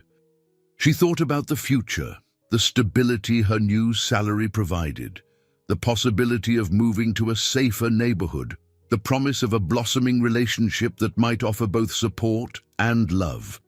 Ivy stirred from her bedroom, peeking out groggily. "Mommy, you're home." Melissa scooped her daughter into a soft embrace. "I am, sweetheart." She carried Ivy back to bed, tucking the blanket around her. "We're going to be okay," she whispered, pressing a gentle kiss to Ivy's forehead. "Better than okay." And as she settled into the quiet of her own living room, she realized how much had changed in such a short time. The eviction threat had receded, her job was secure, and she felt a flicker of genuine hope for what might come next. For the first time in years, she truly believed that she and Ivy could have a future free from the constant shadows of worry and hardship. She gazed at the night sky through the window, thinking about all the roads that had led here, the long nights at the diner, the moment she'd fallen asleep on Jeremy's shoulder, the day she'd decided to risk everything on a new job. Each step, painful or thrilling, had guided her to this new beginning, and though no one's future was guaranteed, she was finally ready to face hers with open arms, knowing she didn't have to fight every battle on her own. I hope you enjoyed today's story. Subscribe to the channel so you don't miss more stories like this. Leave a like and comment below what you thought of the story. See you in the next video.